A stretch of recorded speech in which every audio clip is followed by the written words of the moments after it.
Bona tarda a tothom, buenas tardes. Vamos a seguir con la sesión de la tarde de este congreso, como sabéis, internacional, interdisciplinario. Hoy nos estaban viendo decenas de personas desde zonas de Europa, de América Latina. Y bueno, como sabéis, pues aquí estamos reunidos, gentes de diversas disciplinas, sobre todo gente del ámbito sanitario, médicos, psicólogos, filósofos, todos unidos pues por este doble tema que estamos conjugando, que es por un lado la salud mental, con el pretexto del 40 aniversario de la muerte de Michel Foucault. Bien, como irónicamente en esta mesa que hemos hablado un poco de tecnología, ha habido estos problemas técnicos, no voy a extender mucho más.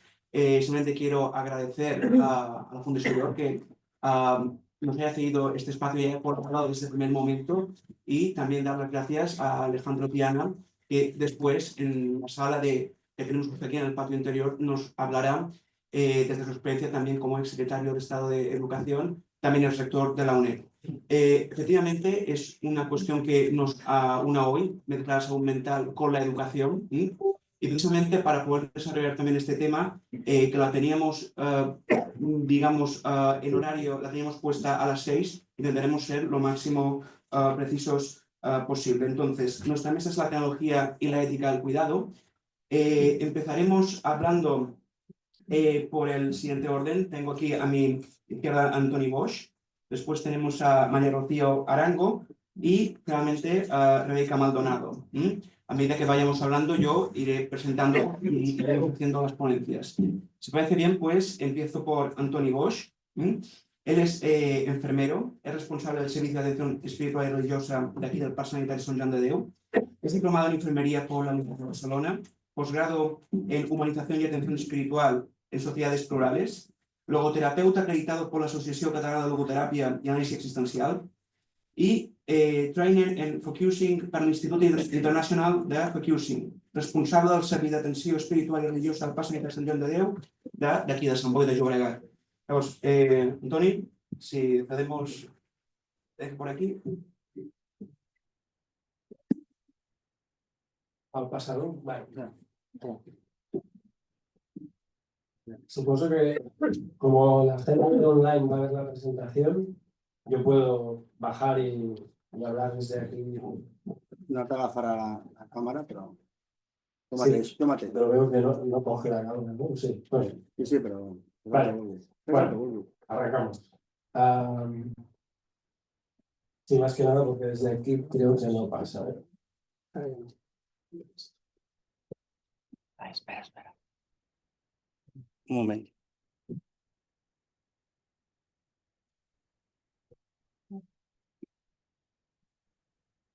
Bueno, me bajo para empezar la parte que me sé de memoria. Es simplemente un poco cuando hablamos de esto de atención espiritual, nos puede sonar a 1000 cosas distintas. Y algunas, en cierta forma, algo contradictorias o quizás de modelo. Y en realidad, creo que ya podemos pasar. No se puede pasar, ¿no? Está... Es que estoy confundido. La primera parte de la presentación tiene como título La pregunta incesante. Yo me dediqué durante un tiempo a trabajar en la industria de los tebeos, de los cómics, de las novelas gráficas, y editaba una revista sobre el tema en el que al empresario de la editorial decía: a ti, no sé si sabes mucho de cómics, pero te encanta poner títulos. Es verdad, me encanta poner títulos. Entonces la pregunta incesante es la primera parte, que tiene que ver con un hecho que aparece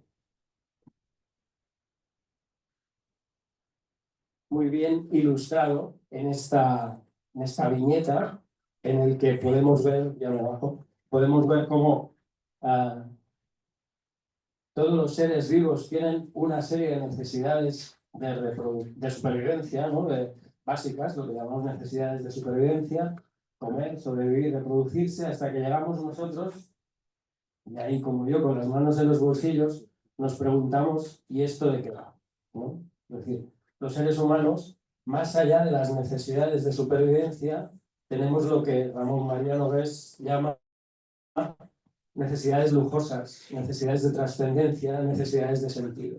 Y esto tiene que ver con el hecho, que está aquí también bien descrito, en que compartimos a nivel de cerebro triuno pues una serie de registros neurológicos con los reptiles, otra también con los mamíferos, ¿no?, de los que formamos parte, pero llegamos nosotros y vamos un paso más allá, tomamos conciencia de nosotros mismos, nos damos cuenta de que estamos a medio de hacer, de que tenemos que acabar de configurarnos, de que tenemos que tomar 1000 decisiones, no sé en qué curso estáis, los que no tenéis ganas de la sala, pero, por ejemplo, que estudiar, ¿no?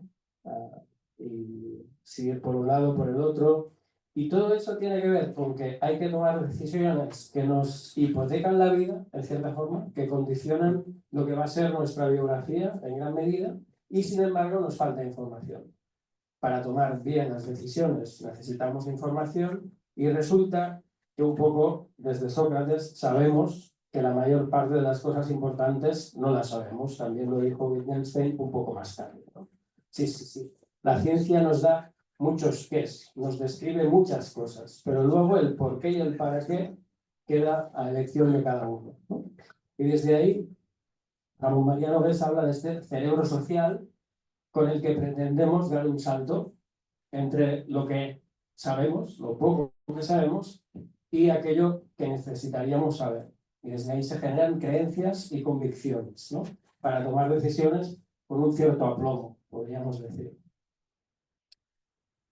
Desde ahí, Joan Macià, que es un teólogo, estas dos citas son de dos teólogos, Joan Macià y Francesc Torralba, hablan de que ante estas preguntas últimas, pues tenemos algunas opciones, ¿no? Una es, pues, hacer ver que no me doy cuenta de que están ahí, ¿no? Entonces están igual tus padres machacándote con el tema de si has decidido en qué universidad te matriculas primero y tú resulta que no te quieres matricular en ninguna, ¿no? Bueno, evadir esas respuestas biográficas significativas, resolverlas dogmáticamente, ¿no?, desde creer que mi creencia es la verdad y no solo una suposición, una hipótesis, desesperar de hallar respuestas, buscar sin parar. Torralba añade, bueno, pues afiliarnos a algún tipo de tradición de sabiduría que con su marcha modo de legitimidad nos dé una respuesta provisional para ir tirando hasta que no se demuestre lo contrario, ¿no? Todo esto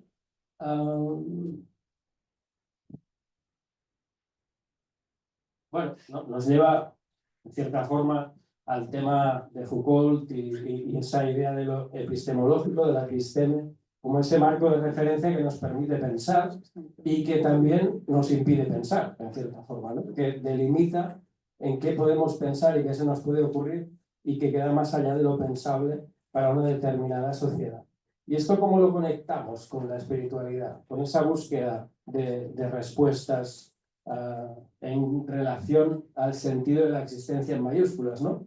Pues bueno, aquí tenemos en este artículo de Talavera, que es un artículo en referencia a un libro que escribió Boris Cyrulnik. Boris Cyrulnik es un psicólogo psiquiatra experto en resiliencia y tiene uno de sus últimos libros que en castellano se ha titulado Psicoterapia de Dios, ¿no?, y habla de la fe como el motor de resiliencia.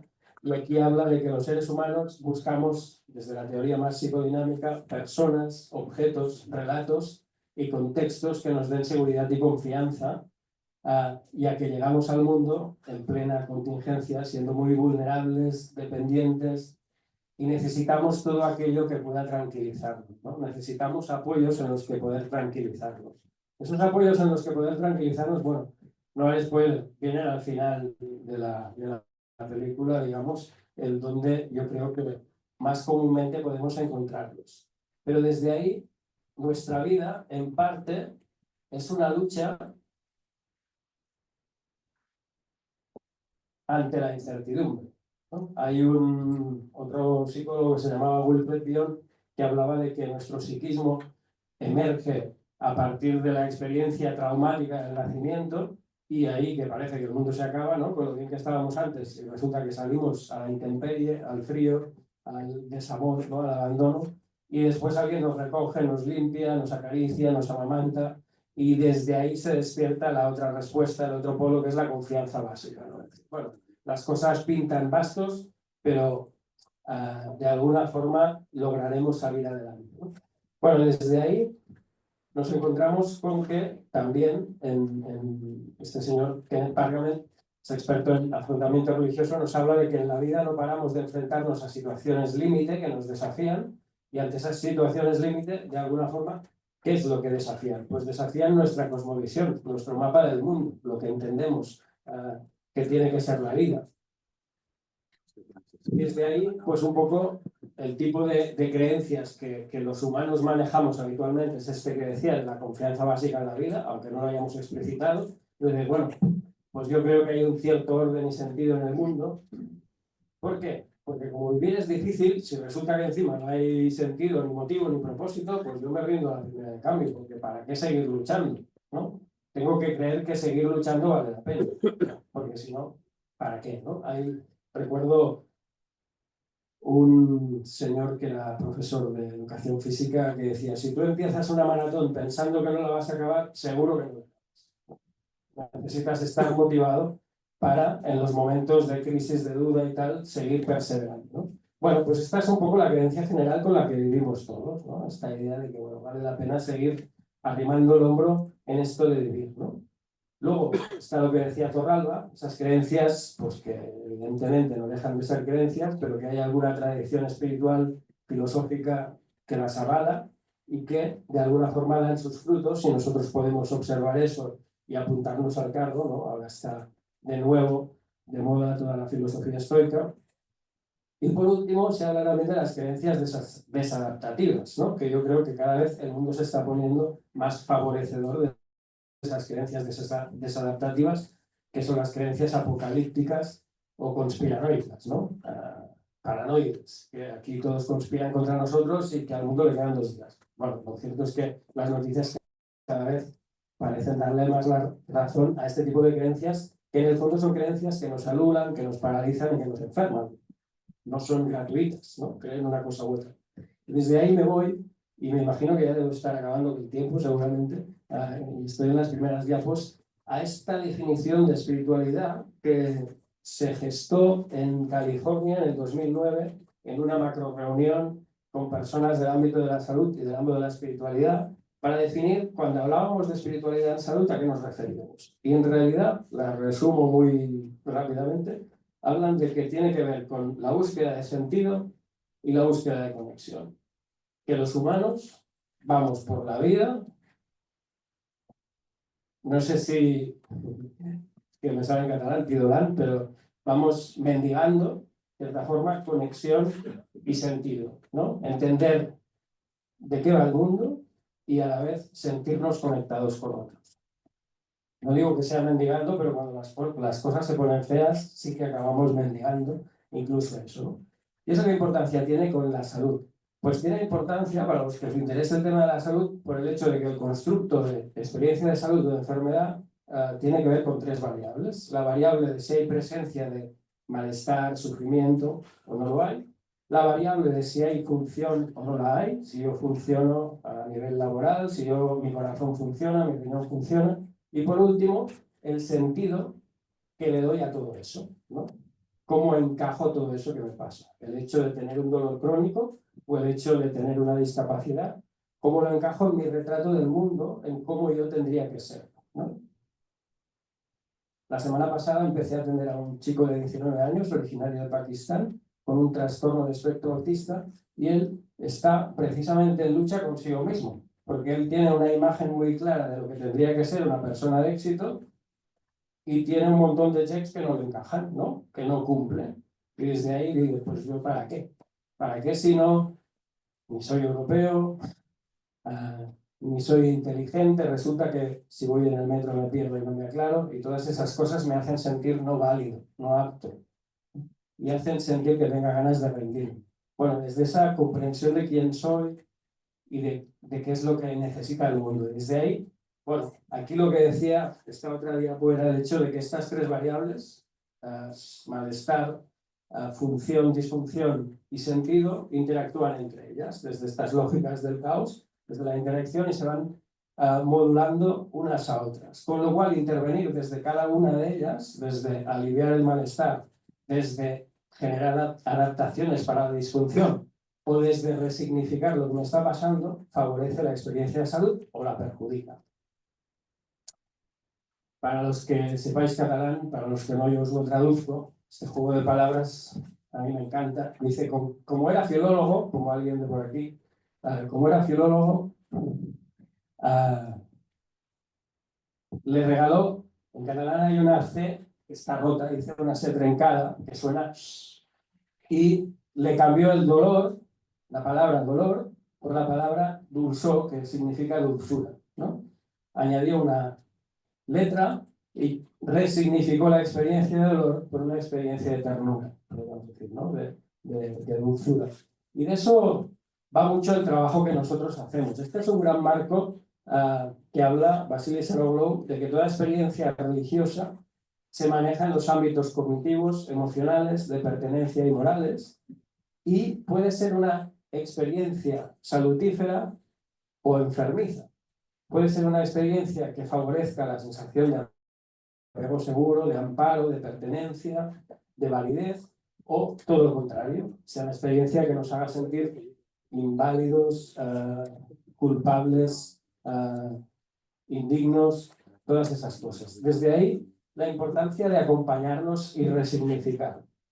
Y en atención en salud mental, bueno, pues ya la Asociación Mundial de Psiquiatría en el 2015 comentaba que se ha visto que el tema de las creencias, lo que creemos, la episteme personal desde la que nos manejamos, configura en gran medida cómo manejamos la dificultad, el límite, la crisis, y desde ahí, pues la facilidad que tenemos para generar adicciones o salir de ellas, para caer en una depresión o salir de ella, para contemplar de una forma u otra la posibilidad de acabar con nuestra vida, para contemplar también de una forma u otra la posibilidad de seguir un tratamiento médico o de pedir ayuda. Todo eso es importante y tiene que ver con nuestro mapa del mundo, con nuestra idea del mundo, de qué va y cómo funciona, quién soy yo y quiénes son nosotros. Y desde ahí, 5 minutos, vale. Deciros un poco que nosotros trabajamos, por un lado, pues en especial al lado de los psiquiatras como Pedro, que está aquí en el auditorio, psicólogos, el resto del equipo terapéutico, en función de los objetivos que ellos plantean, y nosotros aportamos desde nuestro granito de arena. La realidad de salud es un marco que parte de una idea que es, ahora me repito a uno de mis maestros, que trabajó con Carl Rogers y desarrolló toda esta técnica del focusing, que vivimos en constante relación, ¿no? Él dice, la interacción es primero, y tiene un texto precioso en el que habla de que yo no soy yo cuando estoy contigo, o cuando estoy contigo, o cuando estás, ¿no?, con otra persona. Es decir, emerge de mí una parte distinta con cada persona con la que estoy. Y quizás eso es algo que para algunos de vosotros en esta etapa puede ser muy palpable y muy visible. Yo, no soy el mismo con mi hijo que con mi esposa, que con un compañero de trabajo. Entonces, en este tema de la conexión, ver que por un lado estamos en constante relación con nosotros mismos y desde ahí nos podemos sentir más congruentes o incongruentes en función de cómo nos va la vida y cómo la estamos manejando. En Perú diseñaron para el mundial que hicieron en Perú un anuncio precioso que pasaba en 2035 y era un empresario al que le llegaba una secretaria despampanante y le traía un pendrive, una cajita. El señor alto empresario con cara de súper amargado le decía, no le dije que no me molestase, yo es que traigo un mensaje urgente. ¿Quién lo envía? Usted, hace 20 años, ¿no? Y era un mensaje que se había grabado a sí mismo. Y empieza el mensaje diciendo, como me conozco, te conozco, y sé que podemos haber olvidado algunas cosas importantes, he grabado este mensaje, ¿no? Porque resulta que muchas veces deseamos ir hacia un lado y la vida nos acaba llevando a la otra punta, ¿no? Entonces, congruencia o incongruencia en nuestra vida, la relación con nosotros mismos.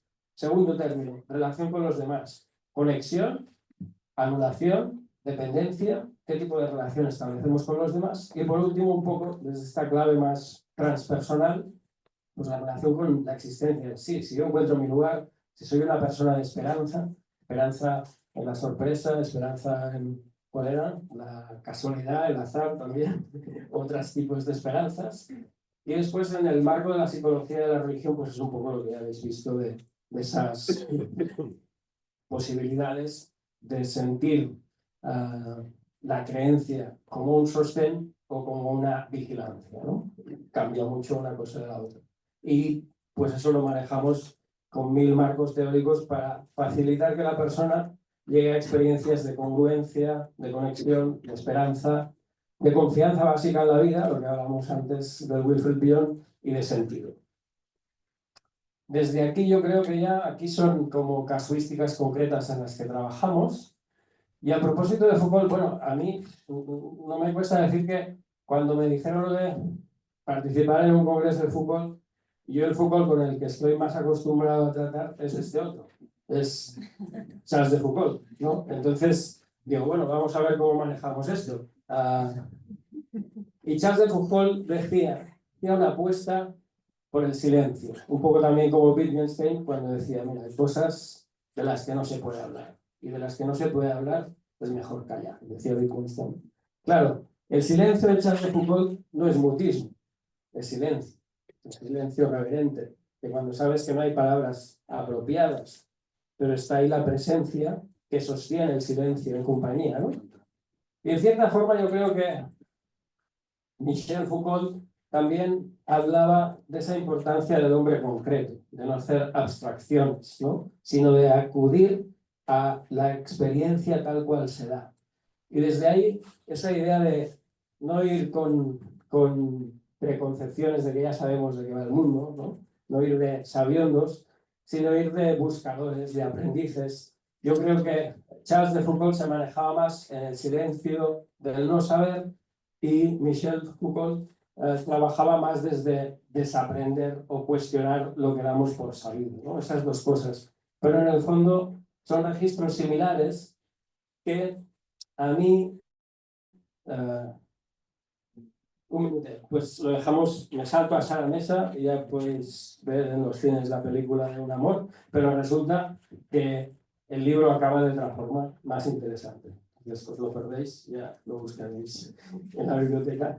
Y sí que os remito a esta frase de José María Esquirol, un filósofo de aquí de Cataluña, que ganó, bueno, ha ganado varios premios de ensayo, uno con este libro, La resistencia íntima, donde él hablaba de que ciertamente hay muchas veces que nos podemos dar cuenta de que no sabemos de qué va la película, de que vivir duele y de que no hay respuestas válidas para toda situación y para toda circunstancia. Pero que, como dice él, la proximidad es una respuesta al abismo, es una forma de estar en el abismo de distinta manera, ¿no? Lo hablábamos antes con Pedro viniendo para acá, y ahora, sin que yo lo haya pretendido, me viene a la memoria todo el tiempo que yo estuve trabajando como enfermero en cuidados paliativos, viendo en el turno de noche personas morir, y es muy distinto morirse si estás con alguien a quien amas a tu lado y ese alguien te coge la mano, o si te estás muriendo enfadado con los que son los tuyos,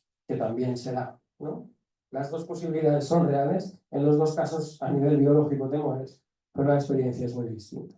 Desde ahí la importancia de hacer esa apuesta por estar próximos los unos a los otros, porque aunque no tengamos respuestas desde la metafísica, en la ética y en el corazón, nos percibimos hermanados, fraternos, y desde ahí el abismo duele menos, podemos sostenerlo. Al menos esa es la premisa, el episteme, desde la que trabajamos nosotros en la atención espiritual en el parque sanitario. Nada más, muchas gracias.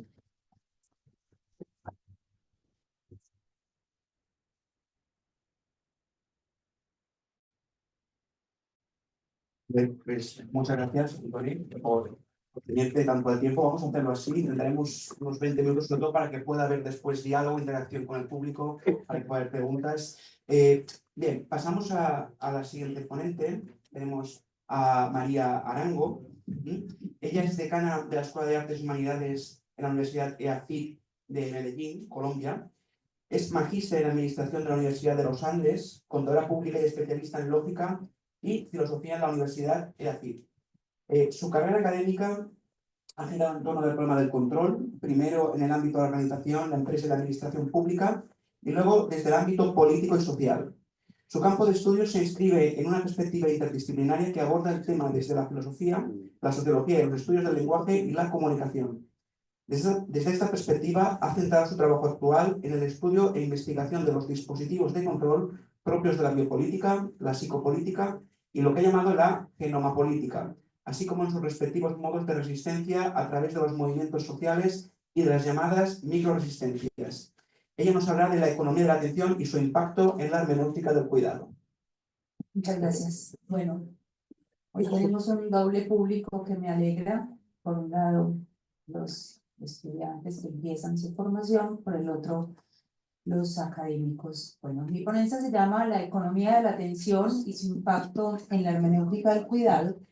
Voy a ver si funciona, si no lo dejamos así. No, así. Bien, el edificio cerrado sobre sí mismo, con una torre central y desde donde los vigilantes podían observar a los presos o trabajadores, fue sustituido por la pantalla de televisión que, además de transmitir mensajes del Gran Hermano, podía detectar cualquier amenaza al orden en Oceanía.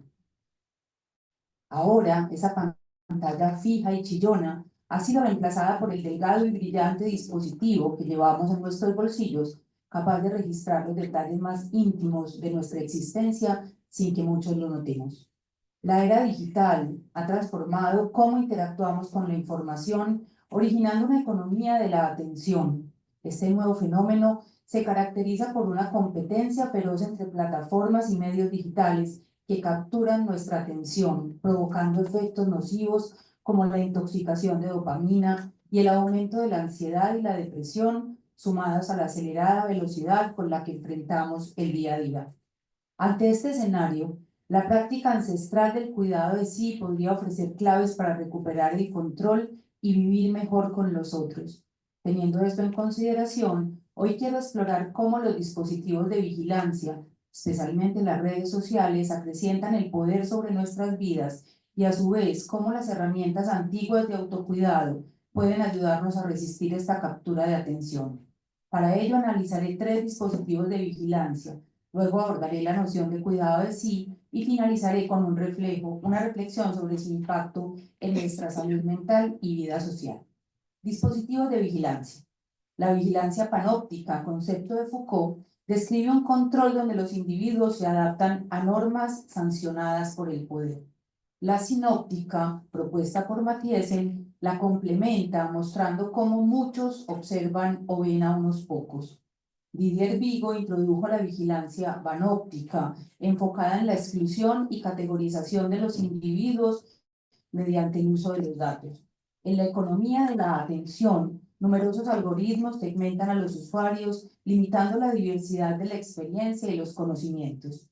Estas 3 formas de vigilancia interactúan para convertir la atención en una mercancía regulada y, a su vez, esta mercantilización ha concretado fenómenos que habían sido advertidos por varios autores en relación con la medicalización y la psicologización de la existencia. No es gratuito, entonces, que hoy hablemos de una epidemia o una pandemia de salud mental. Panóptico.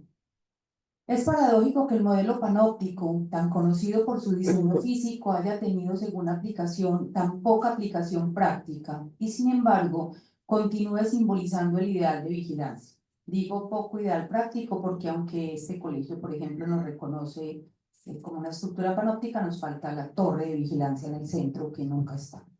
Según Foucault, el panóptico representa más que un edificio. Es una forma de estructurar el poder en la vida cotidiana. Para Bauman, este sistema opone libertad y control. En la cima están los empresarios, quienes en su búsqueda de ganancias regulan a los trabajadores para maximizar su productividad. Por su parte, los subalternos, a cambio de estabilidad económica, aceptan la normalización de sus conductas, creando una estructura de autocontrol y dependencia mutua.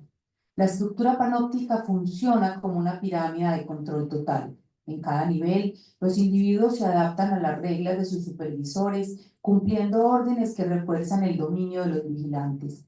Para Foucault, el panóptico induce en los observados una autocoacción permanente, una sensación de ser vistos que asegura el funcionamiento automático del poder.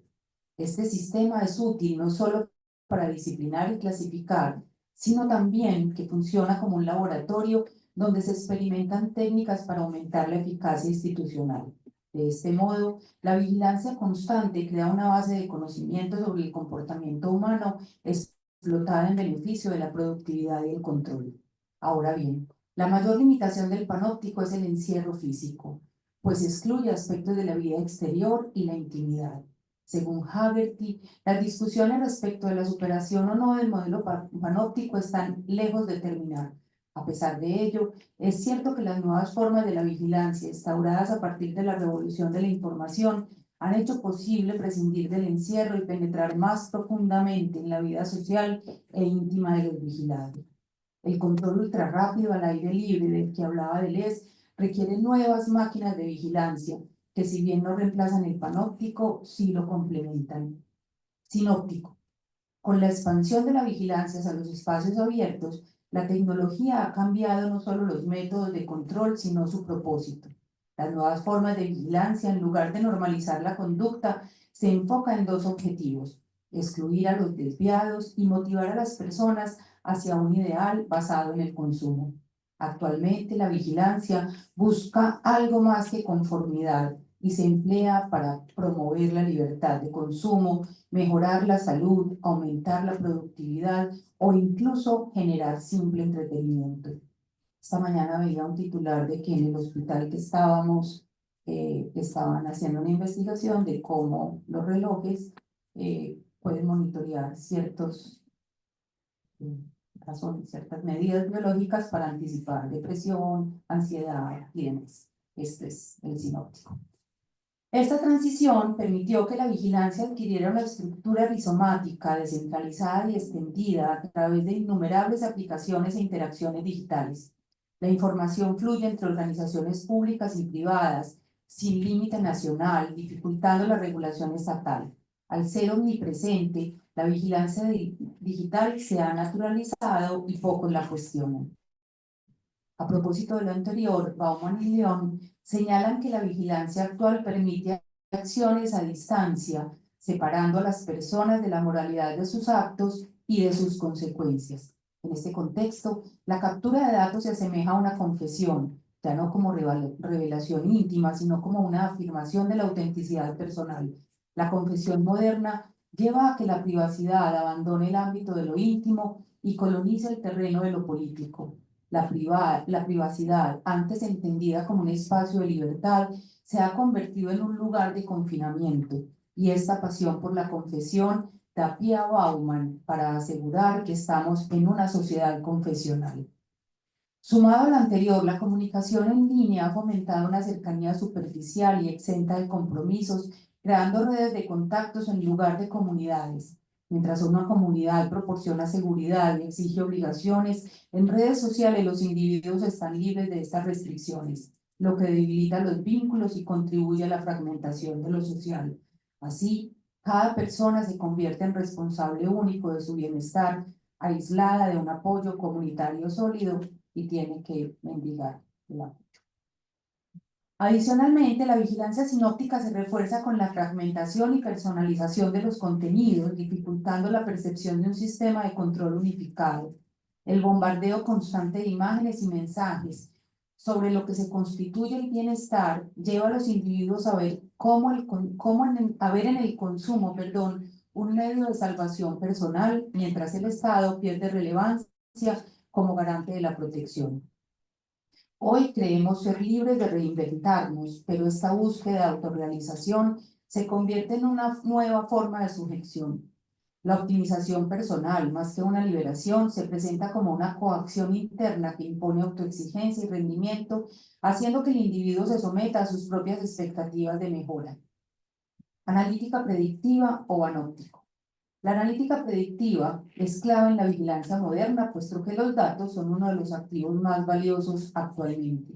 Mientras la estadística descriptiva buscaba causas a fenómenos pasados, la analítica predictiva se enfoca en correlaciones para anticipar y diseñar el futuro, minimizando la incertidumbre.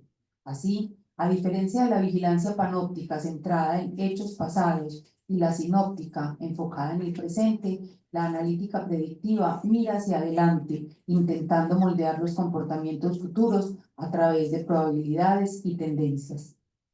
Este tipo de análisis masivo de datos permite inferir probabilidades y adaptar nuestra comprensión de los fenómenos de la vida cotidiana.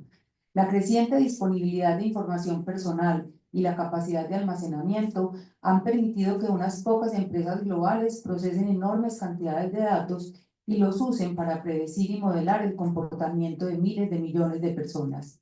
Este sistema se fundamenta en la acumulación de datos sin necesidad de una narrativa unificadora.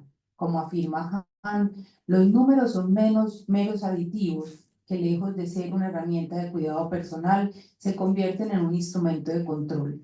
La analítica predictiva reemplaza el juicio humano, orientando la normalidad según criterios matemáticos y estadísticos que priorizan la moda y la media por encima de cualquier ideal ético. Para Bogart, esta vigilancia es ahora democrática, descentralizada y rizomática. Sin depender de límites fijos, organiza a individuos y poblaciones a través de sistemas de clasificación que afectan sus oportunidades de la vida. En el ámbito comercial, la clasificación social resultante de la vigilancia incentiva el consumo y facilita la personalización de productos, aumentando la velocidad de las compras en un mercado altamente competitivo. En el ámbito gubernamental, esta vigilancia permite perfilar a aquellos individuos que son considerados potencialmente peligrosos, estableciendo estrategias preventivas de control social. Es claro que quienes quedan por fuera del mercado, como desempleados o personas en situación de vulnerabilidad o necesidad, son más propensos a ser objeto de esta clasificación, con consecuencias para su inclusión social y económica. Para que la analítica predictiva funcione, es esencial la colaboración de millones de personas que con cada interacción digital aportan datos que permiten correlacionar conductas y anticipar comportamientos. Como señalan Elmer y Opel, esta vigilancia ha llevado a una sociedad del hiperindividualismo, en la que los consumidores deben mantenerse activos en el mercado para evitar caer en la categoría de sospechosos. Estas formas de vigilancia no solo moldean nuestra conducta, sino que también interfieren en la práctica del cuidado de nosotros mismos. Cuidado de sí. En el contexto actual, el cuidado de sí no es solo un conjunto de prácticas, sino una oportunidad hermenéutica de reinterpretar nuestra relación con nosotros mismos. Cultivar la escritura personal, la meditación, la renuncia al placer inmediato, buscamos restablecer una conexión auténtica con nuestra identidad y nuestros valores, superando la fragmentación y superficialidad que impone la economía de la atención. Estas prácticas son entonces un modo de resistencia interpretativa que nos permite reconstruir el sentido de autocuidado más allá del control digital. Foucault concibe el cuidado de sí como una práctica ética que requiere dedicación, atención plena y tiempo. No obstante, en el contexto actual, esta práctica se ve obstaculizada por la presión constante de los dispositivos y las plataformas digitales, generando una distracción continua que erosiona la capacidad de las personas para cultivarse y construir una identidad autónoma y reflexiva. Así, la economía de la atención no solo fragmenta el tiempo, sino que también debilita la capacidad de los individuos para comprometerse con el cuidado profundo de sí mismos. Cuidar de uno mismo, en un sentido profundo, va más allá de la práctica individual y egoísta. Implica una conciencia de la vida en sociedad, una comprensión de la necesidad de contar con otros para construir un mundo donde sea posible una vida plena, aunque esta implique dificultades y retos. La economía de la atención, junto con las formas integradas de vigilancia digital, plantea múltiples desafíos para la salud mental. La sobrecarga de estímulos perpetúa estados de ansiedad, estrés y agotamiento, dificultando la desconexión emocional y mental. La vigilancia constante sea panóptica, sinóptica o anóptica, contribuye a una cultura de autocontrol y de examen continuo que agota los recursos internos de las personas. Adicionalmente, la exacerbación de la vigilancia panóptica implica nuevas presiones sobre el cuidado de sí mediante la proliferación de consejos, a menudo contradictorios, sobre el cuidado de sí. El cuidado de sí ha quedado atrapado en redes sociales y plataformas de inteligencia artificial que en muchos casos generan más ansiedad de la que pretenden evitar. Creado por los antiguos como una práctica para alcanzar el conocimiento y la libertad interior, el cuidado de sí se ha transformado en una imposición, una forma de ejercicio del poder que, como dice Hahn, se apodera de la psique a un nivel preconsciente, lo que precisamente lo hace tan difícil de resistir. Para los terapeutas y profesionales de la salud, esta dinámica plantea la necesidad de diseñar enfoques nuevos que permitan a los pacientes recuperar el control de su atención y redescubrir el valor del tiempo personal. En un contexto dominado por la distracción constante, los individuos debemos aprender a resistir y crear espacios de reflexión para reconectar con nuestra intimidad y nuestros valores, cultivando un sentido de bienestar no condicionados por las presiones de la economía de la atención. Foucault nos invita a practicar la microresistencia, a asumir una causa por la cual valga la pena luchar y dar sentido a nuestra existencia. Una de esas causas debería ser el autogobierno, que no es otra cosa que el dominio consciente de nuestras pasiones y deseos. Como educadores, nuestra misión es ayudar a nuestros estudiantes a resistir la presión y el control que las redes sociales y la economía de la atención les imponen día a día. Debemos proporcionarles herramientas para una vida consciente y plena de sentido y enseñarles a resistir un poder cada vez más imperceptible, seductor y entretenido, del que, como he señalado, es difícil escapar. El cuidado de sí como práctica ética y reflexiva se convierte en un acto de resistencia frente a la economía de la atención. En el ámbito educativo, ayudar a los estudiantes a integrar esa conciencia de la finitud puede ser una manera poderosa de enseñarles a honrar la vida. Inspirados por Nietzsche, podríamos invitarles a crear una vida con propósito, una vida digna de ser admirada. Esto implica cultivar prácticas que fomenten la autenticidad y la gratitud, animados a hacer de sus decisiones diarias una expresión de sus valores más profundos. Muchas gracias.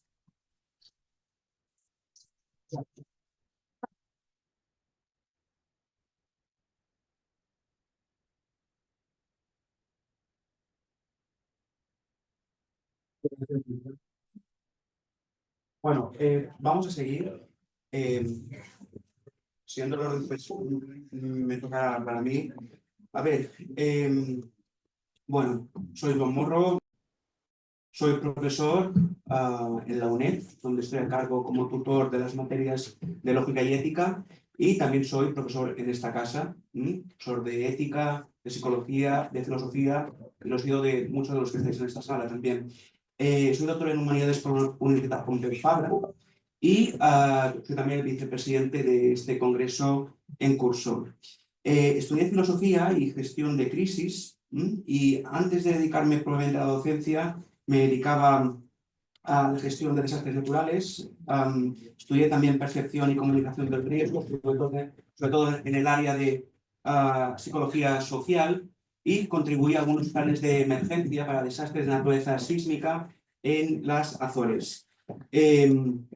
Actualmente, pues, coordino la Cátedra Internacional CRITIA y me dedico, pues, a la docencia y la investigación.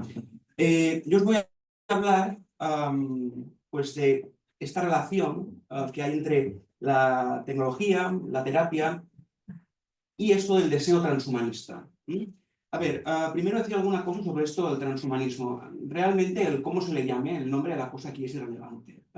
Los mismos transhumanistas, que incluso en Estados Unidos se tienen partidos políticos, todo, y que tienen a su especial, no ideólogo, pero sí promotor, ya está en el gobierno. Esto hace que sea un poco de autoridad, no era mi intención, pero algo tendré que decir.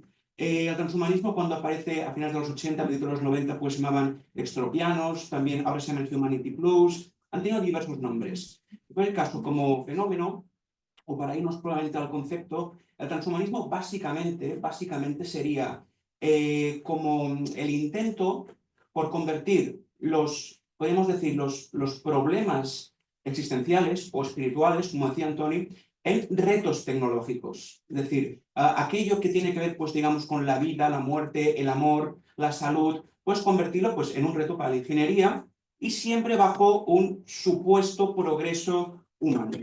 Esto empieza a tomar forma, sobre todo a partir de los años 80, en pleno contexto de fin de la Guerra Fría, dentro de lo que hemos venido llamando ya desde entonces como la revolución digital, porque básicamente lo que aparece en los años 80 es que la digitalización empieza a sustituir a la automoción como estructura básica de acumulación de capital. Esto es así, y desde entonces a esta parte hemos visto que han ido proliferando esas nuevas tecnologías que hoy identificamos por las nanotecnologías, biotecnologías, tecnologías de la información y la comunicación y las ciencias cognitivas, incluyendo naturalmente la inteligencia artificial de la que ahora hablamos constantemente. En cualquier caso, aunque esto suene como muy nuevo, lo cierto es que no lo es tanto. En el año 2003, se publicó un informe por parte de la Comisión de Bioética de Estados Unidos, y no hablo de nada como muy secreto ni nada, ni tampoco algo, digamos, como muy rojo o muy... No, eran tiempos de George Bush, y digamos que quien firmó aquel manifiesto era bastante conservador, por decir así. Entre ellos estaban pues grandes juristas, científicos, filósofos naturalmente, como Francis Fukuyama o el Premio Príncipe de Asturias, Michael Sandel. ¿Qué se decía en esta comisión? Esta comisión que ahora tiene ya, este informe que ya tiene 20 años, se alertaba de que estábamos probablemente en transición hacia un paradigma post-terapéutico. Y en esta línea, la parte más ética, en la que me detendré, se hablaba que esto va en paralelo, no únicamente con las nuevas tecnologías, efectivamente, las nuevas tecnologías son las que pondrían la base, la estructura, si lo decimos en términos marxistas, hacia algo nuevo, lo que pasa que, en términos marxistas puede decir una superestructura, pero lo llamaremos imperativo, lo que se decía el imperativo de la biomejora. Esto es un imperativo que, digamos, es nuevo, como lo es la biomejora. Por poner algunos ejemplos con los que todos estamos familiarizados, ya desde hace algunas décadas, el ejemplo más famoso de esto era cuando se empezó a hablar, ya en los años 90, de los niños a la carta. Recordaréis aquí, no solamente aquí los mayores, sino es un caso siempre de referencia, ¿no? Cuando se habla de la oveja Dolly y demás, pues efectivamente esto generó todo un debate que hoy ha ido mucho más lejos y sobre esto es lo que hablaré. La otra cosa que también tiene un poco para ubicarnos es que uno de los principales promotores del transhumanismo es Elon Musk. Elon Musk, de hecho, tiene su propia empresa invirtiendo su propio capital en lo que ahora conocemos como las interfaces, que básicamente es incorporar tecnología, y hablar de tecnología en sentido filosófico. Normalmente asociamos a tecnología con estas cosas, pero efectivamente los fármacos son tecnología, los libros son tecnología. Sobre esto me detendré un poco más adelante. Pero en cualquier caso, lo que quiero que veamos es que efectivamente esto que parece como muy nuevo, pues ya hace tiempo que se está discutiendo en las mejores universidades del mundo, hay detrás ya comisiones e informes lanzados y ahora efectivamente pues tenemos ya a alguien en el gobierno en esta línea. Ahora bien, para centrarnos hacia la cuestión de qué significa propiamente la biomejora. La biomejora pone en jaque, pone contra las cuerdas, en un sentido, vamos a decir, ideal, no porque sea deseable, sino ahora vamos a hacer un poco de abstracción, lo que son dos digamos, patrones característicos de nuestra civilización, que son precisamente el tratamiento y la mejora. ¿Qué pasa?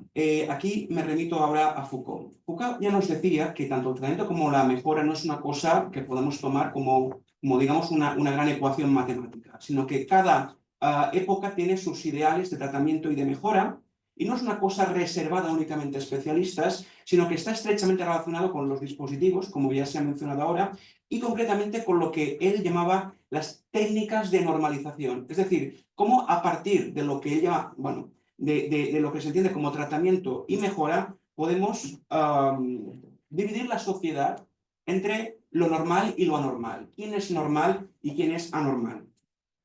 Para poner un ejemplo de cómo funcionan estas técnicas de normalización, voy a poner dos ejemplos. Voy a hablar de la mortalidad y de la inteligencia por dos razones. Una, porque efectivamente la mortalidad tiene efectivamente a ver con la salud mental, perdón, con la sanidad, ¿vale? Con llevar una vida saludable, etc. Y con la inteligencia, efectivamente, estamos en una escuela, es aquello que desde el siglo XIX supone que es aquello dedicado a promocionar lo que es la inteligencia. Pero no lo hago únicamente por esto, es que la mortalidad y la inteligencia desde un punto de vista de la biomejora es algo que obsesiona y mucho a los transhumanistas. Y no tiene ningún secreto. Respecto a la mortalidad, pues hay que pensar que quienes están detrás de este transhumanismo es la gran clase capitalista de Silicon Valley. Esta gente, como el mismo Elon Musk, pero Ray Kurzweil, ¿no? el ingeniero jefe de Google, pues ya es gente que es muy mayor.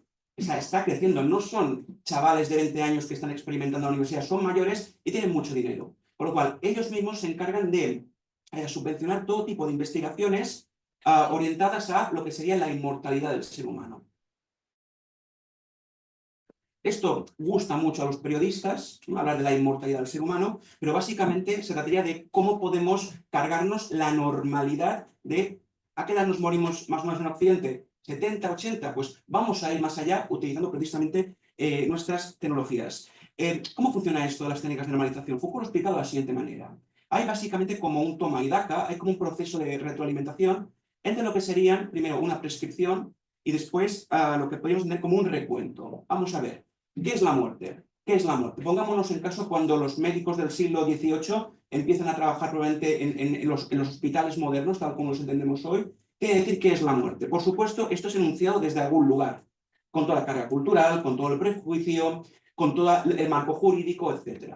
Pues podemos decir, pues muy bien, lo que sea. Ser muerto significa que el cerebro deja de funcionar durante un tiempo X. Vale. Esto se dice.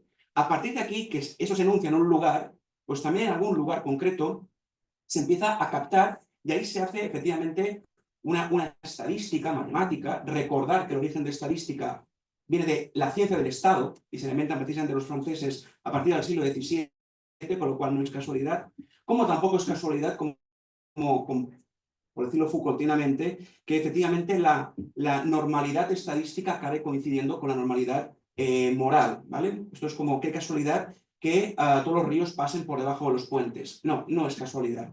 Entonces, ¿cómo funcionaría esto de la mortalidad? Pues me lo invento, ¿vale? Pongamos que utilizando esta enunciación y este recuento, pues matemáticamente llegamos al número de que, pues mira, lo normal es morirse a los 75 años. ¿Ya está? ¿Esto es un estudio y ya está? No. Aquí es cuando Foucault nos habla de los dispositivos. Si a los 75 años es a la que se muere la gente, lo mejor va a ser morirse a los 75. Entonces, a partir de aquí se anuncian todo tipo de mecanismos para poder llegar allí. ¿Cómo se llega a los 75 años en una vida normal? Pues ya podemos imaginar, ¿no? Pues una determinada dieta, un determinado descanso, un determinado no sé qué, bien. Ahora bien, ¿qué pasa cuando el médico, trabajando con esos parámetros, ve que una persona no llega a los 75 años por razones X? Pues muy bien, ahí es donde se establece el tratamiento. A partir de aquí, pues digamos, la psicología, la psiquiatría se han ido desarrollando clínicamente desde el siglo XIX. ¿Qué pasa, por ejemplo, con la inteligencia?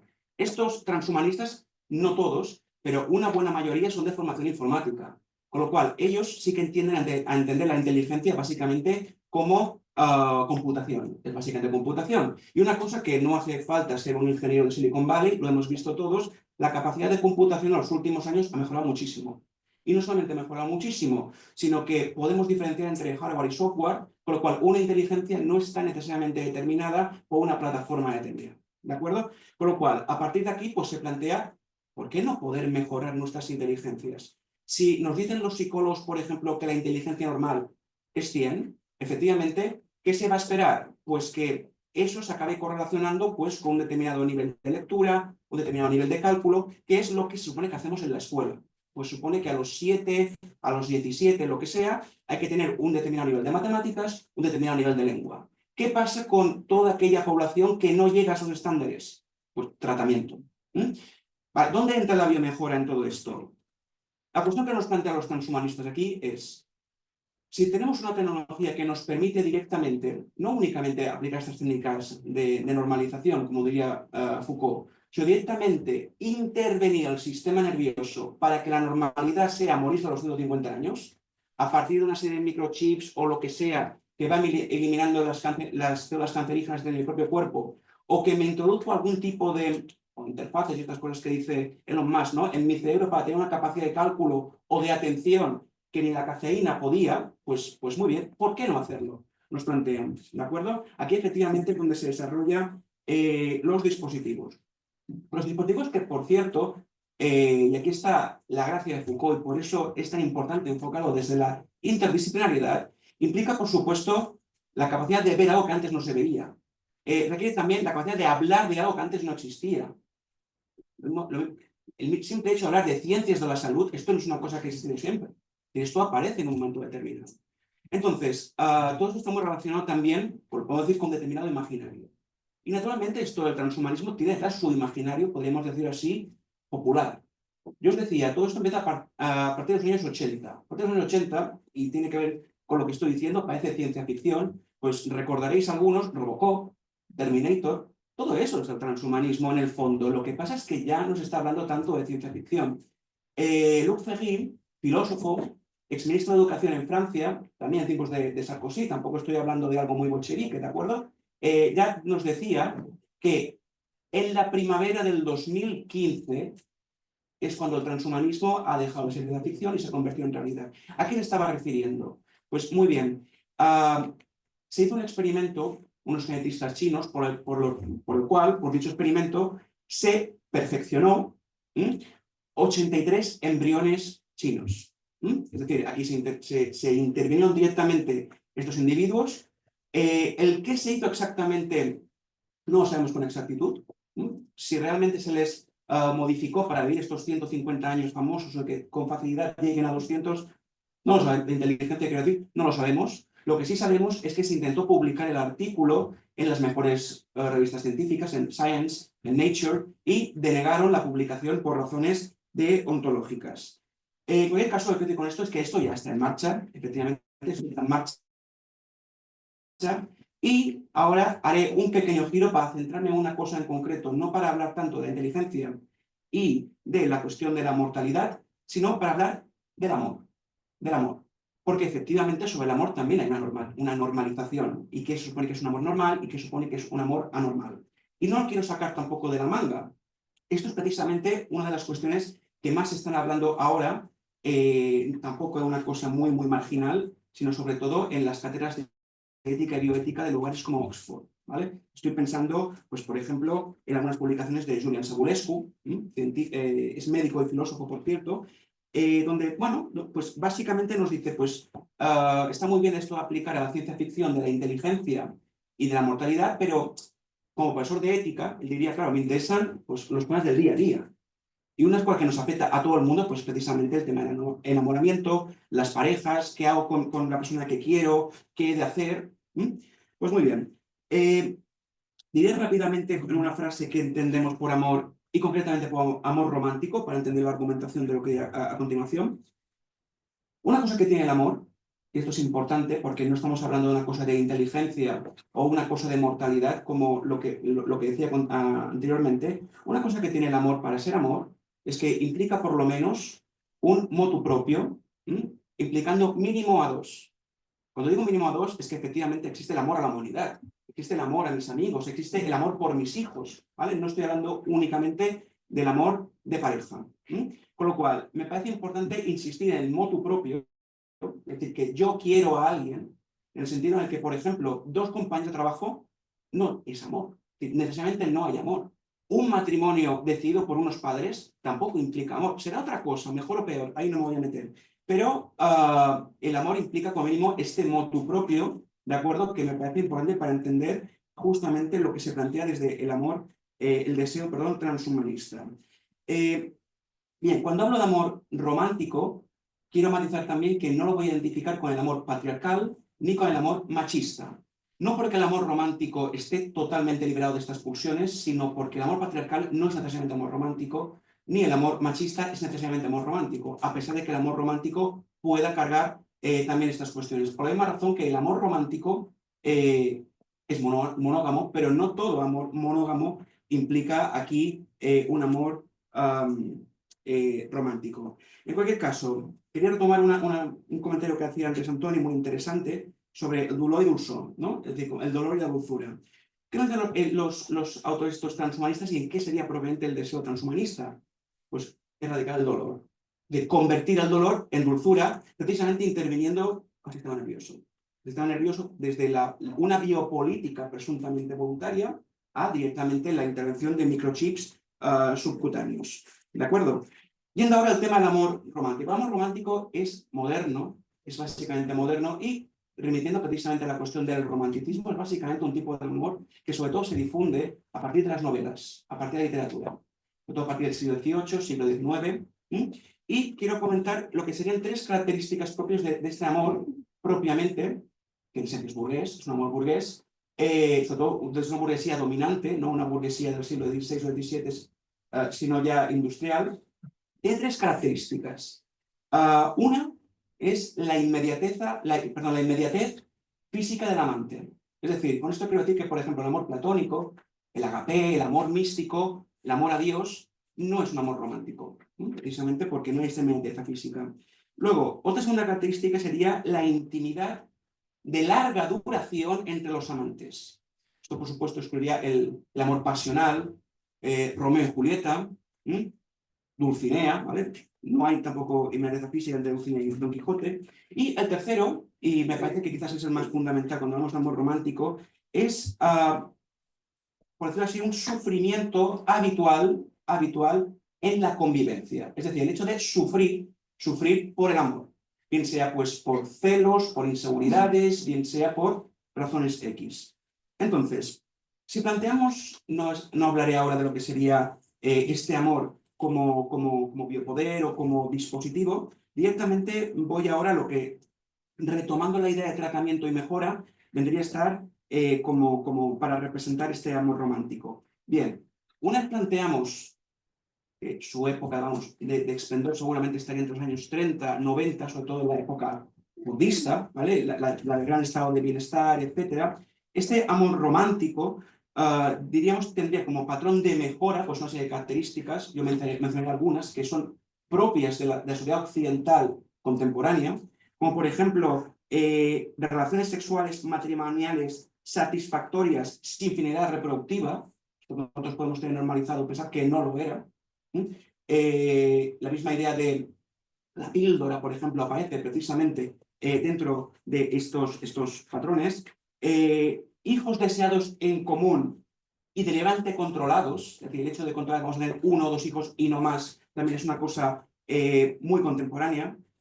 El deseo de que esta familia tenga casa en propiedad, que tenga vivienda en propiedad, patrimonio familiar, etcétera, y una economía doméstica solvente para garantizar el consumo pletórico, ¿vale? Esto vendría a ser lo que se supone o se ha supuesto que tiene que tener una pareja normal, ahí donde ha triunfado este tipo de amor en el último siglo, que como digo, y retomando a Saúles o otros autores, ahora estaría en crisis.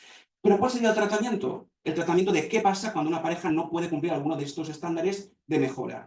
Pues, efectivamente, basta que pensemos en las canciones o el cine popular del siglo XX. Es decir, va desde la propia terapia de pareja. La terapia de pareja, pensad que es una cosa del siglo XX, básicamente relacionado a esto, en su sentido clínico, moderno, el alcohol, el tema de emborracharme por amor porque no tengo pareja, es una cosa que se ha usado como tratamiento.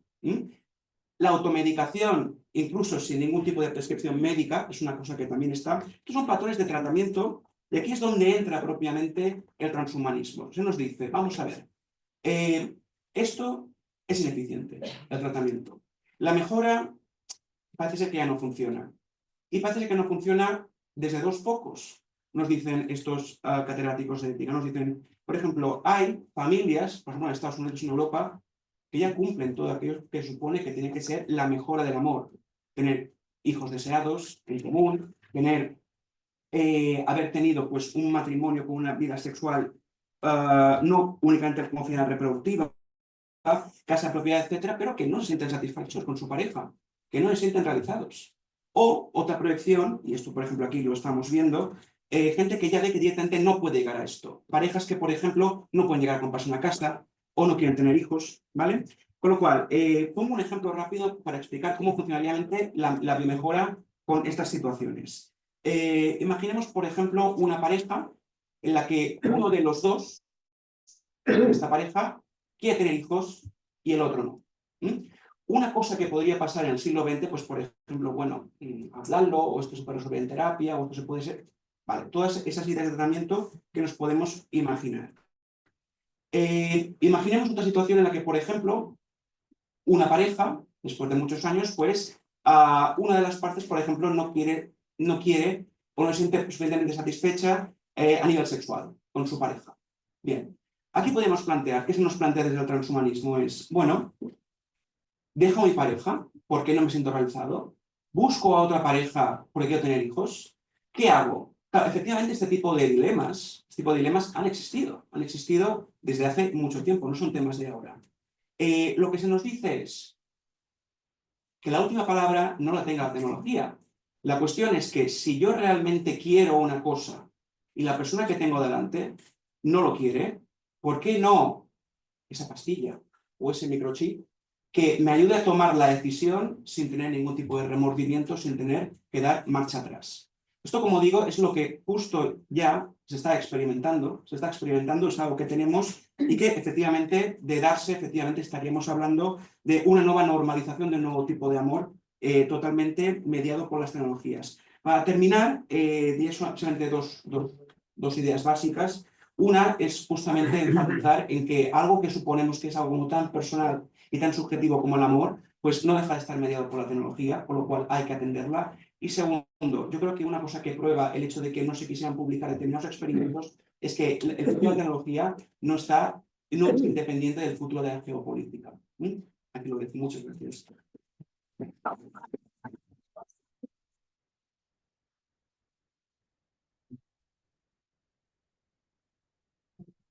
Vale, pues pasamos a la última intervención. Tenemos a Rebeca Maldonado Rodríguez. Ella es profesora del área de Ontología y Metafísica del Colegio de Filosofía de la UNAM de México. Tiene un proyecto de investigación dedicado a los textos póstumos y titulado De camino a la mitad, la obra póstuma de Martin Heidegger de 1941-51, nuevas vías de interpretación.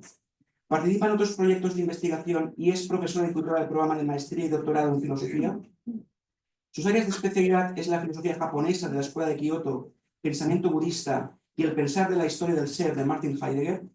Ha publicado metáforas del abismo, itinerarios de ascenso y descenso de Nietzsche, Kant, la razón estremecida, la conciencia de la nihilidad en la poesía de contemporáneos y las obras colectivas Pensar Occidente, Ontologías del siglo XX y Tránsitos y Resistencias, Ontologías de la Historia. En puerta se encuentra la publicación de Dimensiones del Habitar. Es miembro de la Cátedra Internacional Hermenéutica Crítica, CRITIA, de la European Network of Japanese Philosophy, de la Asociación Filosófica de México, miembro asesor del Programa Universitario de Estudios de Asia y África y es miembro del Centro Nacional de Estudios del Nihilismo Contemporáneo. La profesora doctora Maldonado nos hablará de subjetividades en tránsito y diferencia. Gracias. Bueno, muchísimas gracias por la invitación. Muchas gracias a los organizadores por haberme invitado. Y bueno,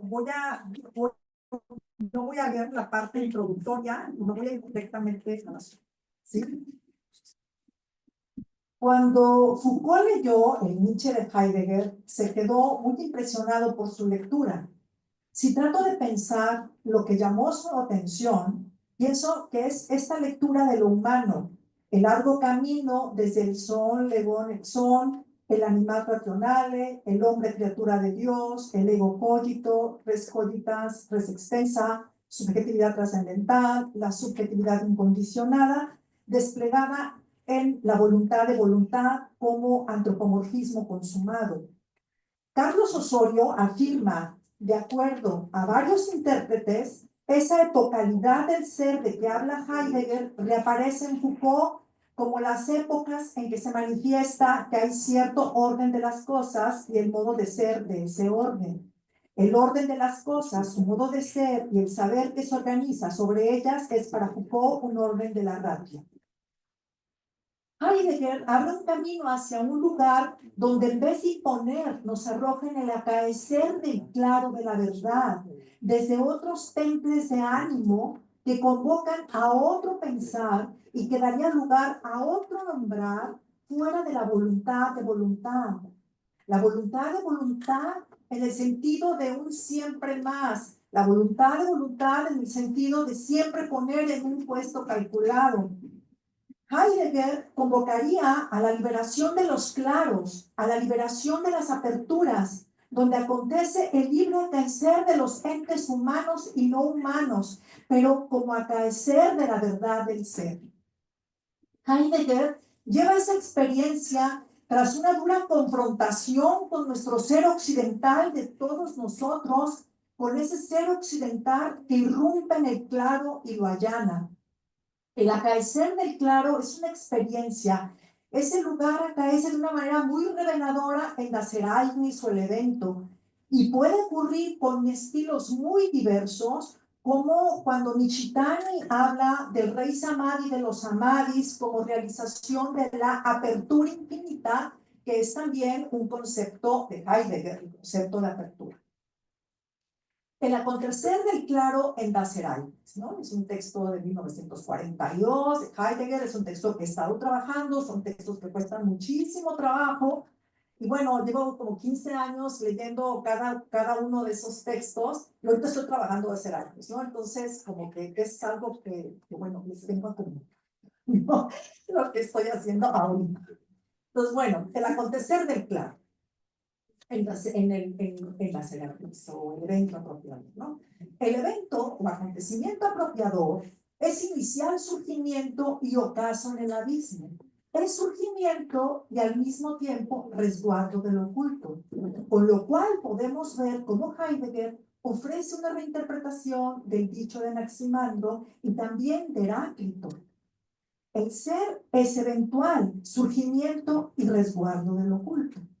La transferencia dice que el evento, como aletheia, hace esenciarse el claro como el entretanto del espacio-tiempo, de suerte que acaece ser ahí.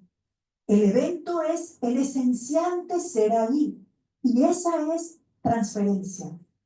Heidegger explica que el ser ahí no se había aclarado, sino solo en el pensar del Ereignis, por lo que esa es la aportación de Heidegger con respecto a los pensadores del inicio. Repito, la adjudicación señala que el evento se transfiere a la esencia del hombre antes que a todo otro ente, pero no es algo presente ante la mano, sino que en la adjudicación acaece la dignidad de ese ente que desde el soportar el claro con instancia asume la guarda y la preservación del aire. Desde aportes a la filosofía, la remoción del hombre como animal racional al ser ahí por el ser mismo es marca de los textos ontohistóricos. En esos manuscritos póstumos va aclarándose que el hombre en la transpropiación deviene el guardián del efervescente claro. Es algo que a Heidegger le encanta decir, el efervescente claro, la viscosidad del claro. Ahora, la muerte del hombre, representante de la voluntad de voluntad, trabajador de la voluntad de voluntad, para venir en el claro del ahí y ser ahí, es adecuación del hombre en la esencia despertada, donde acaece una despedida del ente en medio del ente, ¿no? Para Heidegger, la despedida del ente en medio del ente, la despedida de la voluntad, es, digamos, es la muerte del hombre, ¿no? Es como el poshumanismo heideggeriano, ¿no? Es este abandono del hombre, ¿no? Esta distinción de la muerte humana solo puede ser pensada como la muerte como tal. Esta única muerte es la extrema posibilidad, por lo cual podemos ver cómo Heidegger en esa muerte, como adjudicación, donde acontece la singularidad del hombre como ahí, repiensa un asunto fundamental de ser y tiempo al hablar de la propiedad.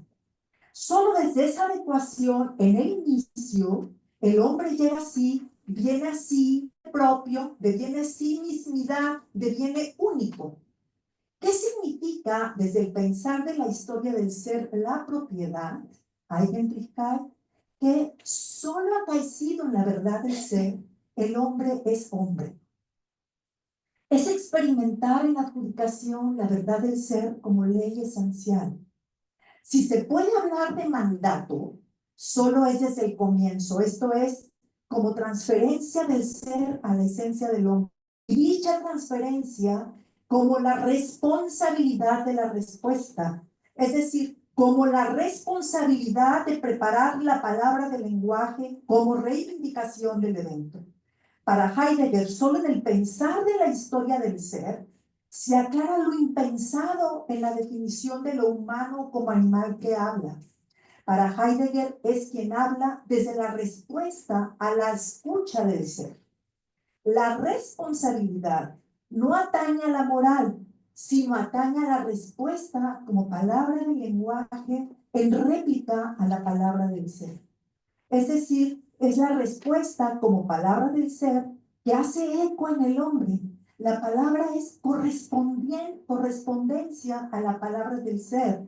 Es disposición para la transferencia silenciosa que reivindica o llama al ser del hombre para la verdad del comenzar.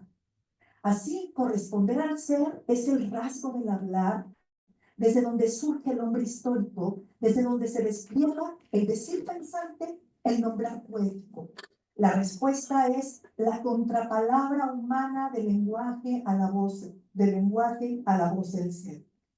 Por lo cual, permanecer con instancia en la respuesta, soportar el claro, es la esencia de la responsabilidad histórica.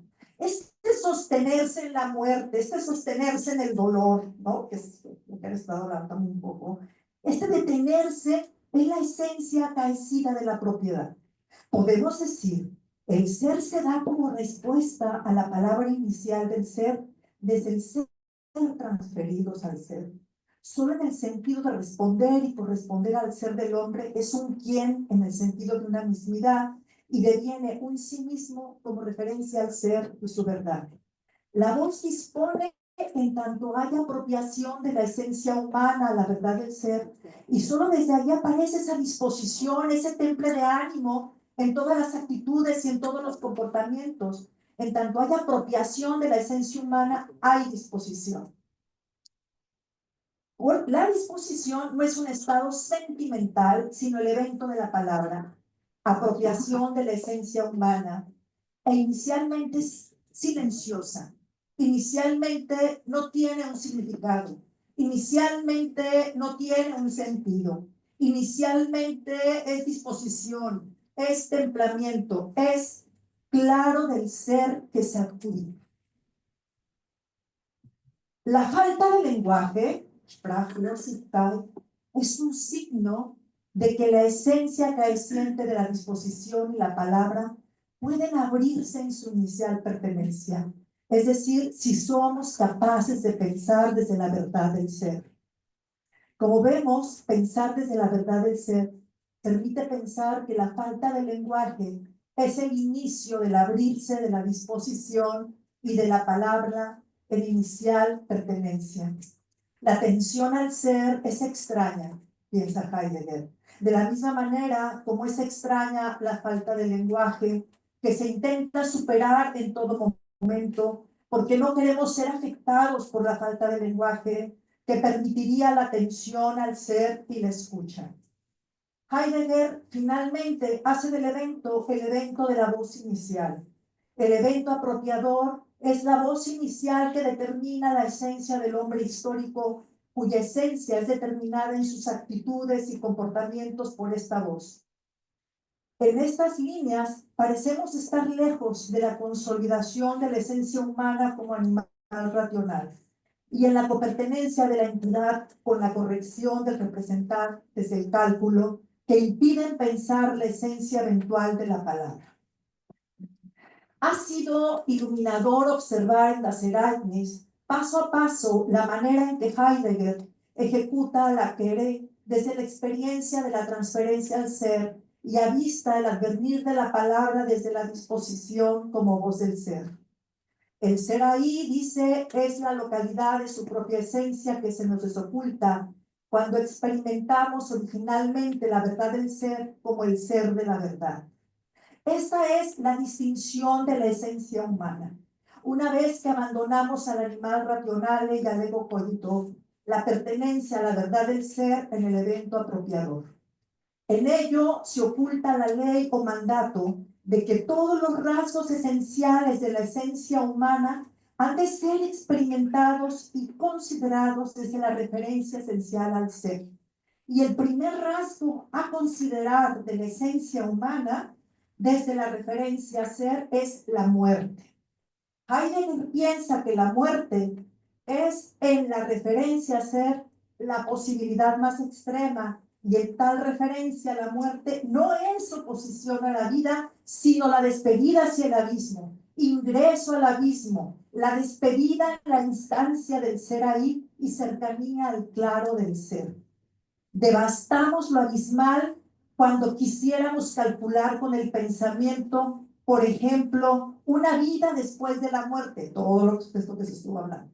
No debe estar lo abismal del abismo, es no rebajar la muerte a un pasaje, sino experimentar el ingreso al abismo en despedida del ente y despedida de la conciencia y del animal racional como la realización de la referencia a ser. Esa es la experiencia de ser y tal es el fundamento del dolor. El ser como el evento es esencia despidiente. El hombre de la metafísica, el animal racional o el ego cogito no es lo inicial, sino lo más alejado del comienzo. El evento apropiador que transfiere la esencia del hombre a la verdad del ser, dice Heidegger, lo apropia en el ánimo como disposición para la verdad.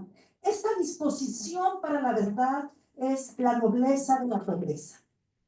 Ahora, la custodia de la verdad, la protección del evento, la cautela de la vigilancia, proceden desde la nobleza de la pobreza del hombre.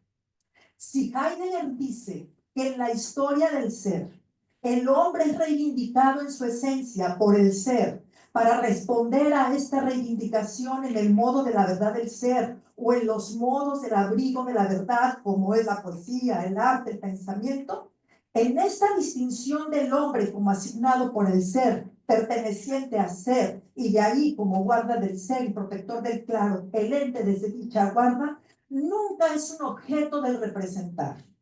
Entonces, el evento donde no hay sujeto, ni objeto, ni yo, ni nosotros, ni objeto del representar, es la relación propia del comenzar del comienzo. Y ese hombre histórico es el entre, un entre inicial. El entre inicial del claro es el abismo del entretanto. El hombre mismo, cuando se encuentra en esta esencia, es el apreciado por el ser, apreciado de aguardar el ser en su verdad. Y desde esa guarda, edificar al ente en una dirección esencial. Con lo cual, casi nos acercamos a un ámbito Foucaultiano, inquietud de sí, cuidado de sí, el hecho de ocuparse de sí mismo, preocuparse de sí mismo. En términos heideggerianos podría pensarse a este cuidado de sí como cuidado del claro, atención al ser, respeto y protección del claro como lugar del acaecer de la verdad. Y es el lugar también que comporta el ente y los modos del abrigo del ente. Por otro lado, para Heidegger, hay una relación entre el ser de la verdad y la verdad del ser. Para Foucault, hay una relación entre sujeto y verdad, y esto me lleva más lejos, a otro orden de conclusiones. Llegar a ser un verdadero yo en la escuela de Kioto tiene que ver con un acaecer también de la verdad, el acaecer del verdadero yo como acaecer de la naturaleza y de sí mismo al mismo tiempo. Este yo verdadero o yo original es llamado por Nishitani el cuerpo-mente caído. Nishitani aprende que cuerpo-mente caído o la mente del no discernimiento es verdadera aperturidad. Cada quien lo formula a su manera. Dejar caer cuerpo-mente de Dogen o el hombre sin rango de Lin Chi, o el verdadero rostro antes del nacimiento de nuestros padres. Pero en todos esos nombres, lo que sucede es que se abre lugar a la verdadera forma del yo originario que acontece cuando nos liberamos de nuestro apego a nuestro cuerpo y a nuestra mente.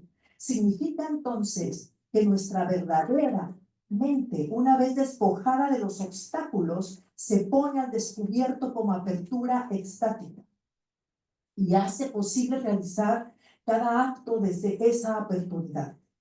Pero ¿cómo es posible la realización de la apertura?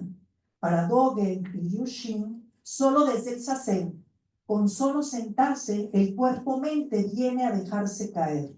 Es decir, desde la existencia en concentración y recogimiento, desde el Samadhi surge también el ser Samadhi. El Samadhi es el lugar de la verdadera mente que se abre de par en par. Es el lugar donde el cuerpo-mente disminuye de forma natural y el rostro original se hace presente. Y en ese lugar del no discernimiento y el lugar desde donde se ha dejado caer el cuerpo-mente, aparece el rey Samadhi de los Samadhis. En ese lugar todas las cosas son dármicas y son lo que deben ser.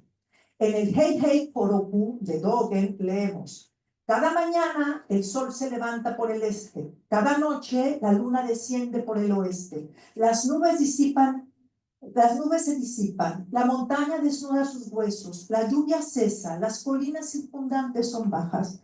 Después de todo, ¿cómo es esto? Nos encontramos con un año bisiesto cada 4, los gallos cantan a las 4 de la mañana. El puño del pensamiento zen en esta experiencia de la verdad, donde todas las cosas son lo que deben ser: nubes, lluvias, montañas, canto de gallo. Finalmente, esta relación del humano con la verdad es indispensable repensarla y salir del adecuado y de la verdad como correspondencia. Es algo que surge, no es un asunto de un conocimiento, sino del acaecer del ser, del acaecer de las cosas desde sí mismas, desde la apertura. Finalmente, me gustaría decir que para Ueda, la enfermedad es una enfermedad de la apertura, es una enfermedad del claro, es una enfermedad de quedar encerrados en nosotros mismos. Gracias.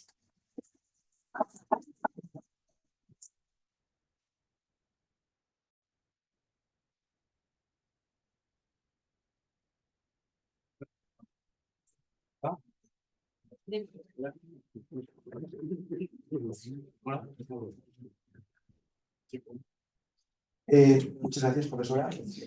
Bueno, tenemos ahora un tiempo, tenemos como unos 10 minutos, 10-15 minutos de coloquio. Creo que había una pregunta por allí. Ir levantando la mano y os intentaremos acercar el micro porque esto se está grabando para que se pueda escuchar bien, no únicamente la respuesta, sino también la pregunta. ¿De acuerdo?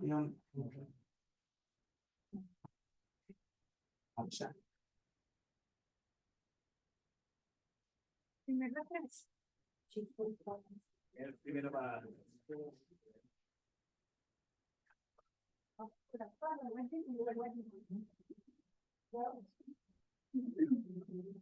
Muy bien, pues enhorabuena y muchas gracias a los 4 ponentes. 2 preguntas breves, una un poco más técnica y otra un poco más general. Quizás para María Rocío Arango, pero la lanzo a la mesa, ¿no? Los 2 últimos cursos de Foucault, ¿no? del 82, se resalta sobre todo el papel de los estoicos, y en el 84 hay como una crítica, un distanciamiento en favor de los cínicos. Yo no termino de ver muy claro las críticas que le hacen a los primeros, la reivindicación del segundo, ¿no? De los cínicos. Me gustaría saber qué pensáis.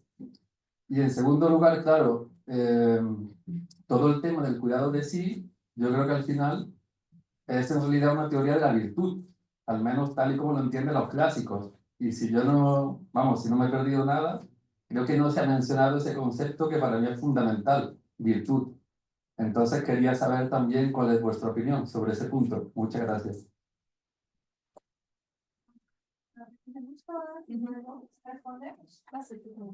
Sí, hacemos una tanda y vamos respondiendo.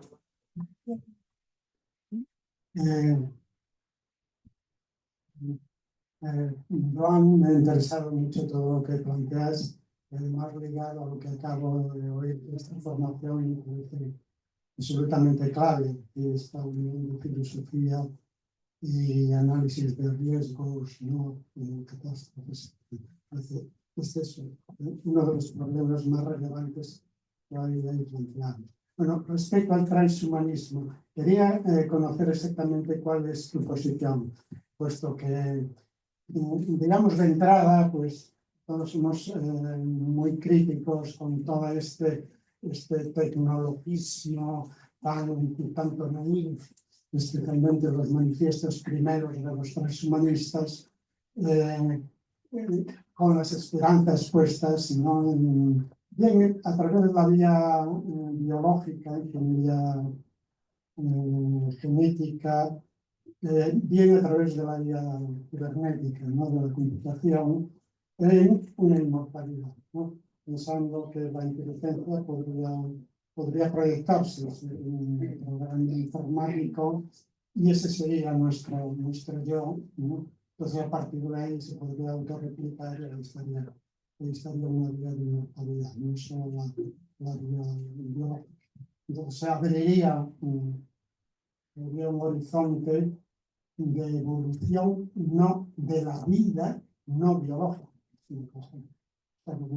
Bueno, entonces todos reaccionamos frente a esto, pero al mismo tiempo vemos que otras posiciones, tú citaste a Ferri muy pertinentemente, que hay otras posiciones que pueden resultar un tanto restrictivas. Por ejemplo, y esto es lo que te quería preguntar, me interesa mucho tu posición respecto a limitaríamos, si tomamos una actitud de precaución, ¿no? Frente a esto, nos limitaríamos a lo que se ha denominado eugenesia negativa, admitiremos mejora en cuanto a intervenciones, en cuanto que eliminan enfermedades claramente acuñadas. Entonces podemos invertir una línea matricial para eliminar tal y tal posible enfermedad futura. Nos limitaríamos a esto, o sabiendo que podemos potenciar la memoria, capacidades cognitivas de un individuo, daríamos el paso a aceptar la eugenesia positiva. Esta es una cuestión que quiero plantear. Y una segunda que se relacionaría con lo que Rebeca ha planteado, de la voluntad y de voluntad, es si no estamos viendo esa fatalidad de aquello que decía Santa Teresa, de más penan los hombres por los deseos satisfechos, ¿no? No es una especie de realización del Übermensch, o hay algo de esto del superhombre en todo el planteamiento transhumanista, si lo vemos desde la clave voluntad de voluntad. Si lo vemos desde esa clave. Al igual que, con respecto a lo que planteaba María Rocío, es una traducción, una mala traducción de todo lo que es la filosofía, cuando, por ejemplo, el estoicismo de un Marco Aurelio, ahora tan en boga, se traduce en una nueva formulación del empresario en sí.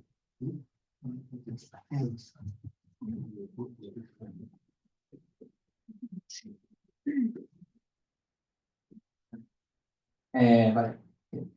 Yo tengo dos preguntas simplemente de matiz para acabar de entender sobre lo que has hablado. Para ti, cuando has hablado de cómo nosotros nos relacionamos con la otra gente, has dicho que nos relacionamos distinto si tú te relacionas con tu hijo o con otra gente. Entonces, eso implica que hay un nosotros y se modifica en cuanto nos relacionamos con otra gente, o que a cada momento nosotros somos distintos, por lo tanto, cuando nos relacionamos con otra gente, somos distintos en este aspecto. Y para ti,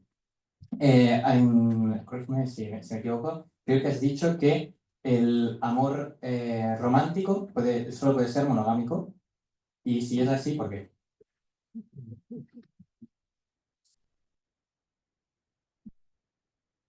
Intento ser súper breve. En relación a la intervención de Anthony Boyce, hacer solamente el pequeño matiz de que existe el animalismo y también hay una controversia grande sobre aceptar el dogma del evolucionismo y que también en la alternativa, no solo en los movimientos críticos, se tiene en cuenta, en efecto, el inicio de Occidente no recibido y allí, por lo tanto, contra el contingentismo antropocéntrico se tiene en cuenta que hay límite como ley posibilitante y no solo castradora, que es la misma, y eso yo creo que puede ayudar muchísimo a la juventud, en la physis, que es una naturaleza renombrada, espontánea, autolegislada, no es la natura ni siquiera, el logos como lenguaje comunitario y la polis, cuando es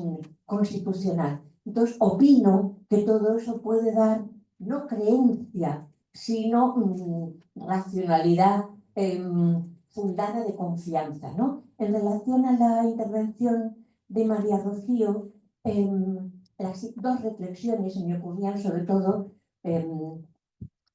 una de ellas: no podremos dar lugar a la alternativa de la juventud si no se produce de una vez por todas la autocrítica de la ilustración y la neoilustración. En el siguiente sentido, el fracaso ecológico, el fracaso espiritual en relación a todas aquellas otras religiosidades de la tierra que no pueden ser condenadas a los pasados primitivos.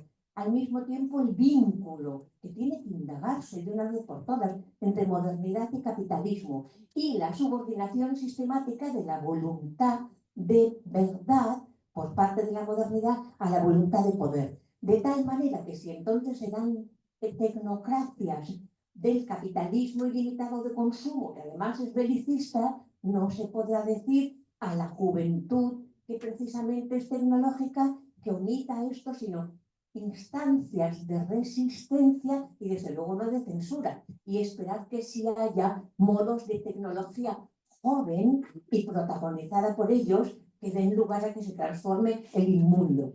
Y en relación a la comprensión que exponía Joan Morro, sobre todo la crítica del positivismo como hegemonía cientifista y como historicismo desarrollista, o se hace de una vez por todas, de nuevo hablo de asignaturas pendientes grandes, ¿no? O entonces es imposible ningún modo de transformación de paradigma y ni el amor, ni la... Bueno, quiero decir, eso tiene que hacerse. Y por último, en relación a Rebeca Maldonado, yo estoy enteramente ahí, ¿verdad?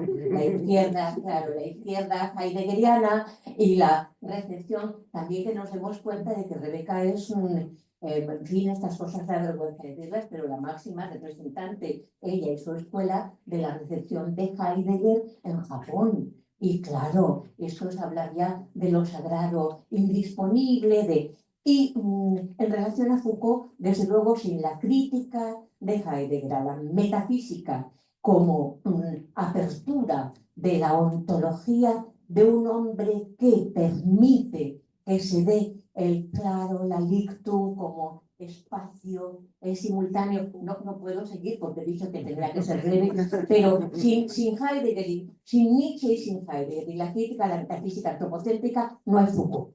Y por lo tanto ahí la muerte del hombre en el estado de las cosas, lo que significa es una cosa que de la que nos ha hablado hoy Rebeca Maldonado, la muerte del hombre endiosado, convertido en el señor del orden del tiempo y del mundo. El hombre como capaz de muerte, dando lugar, por lo tanto, a la posibilidad de que haya verdad del ser, porque solamente se podrá dar en el lenguaje. Siento la extensión, pero me gustaría mucho saber qué pensáis de lo que hemos dicho.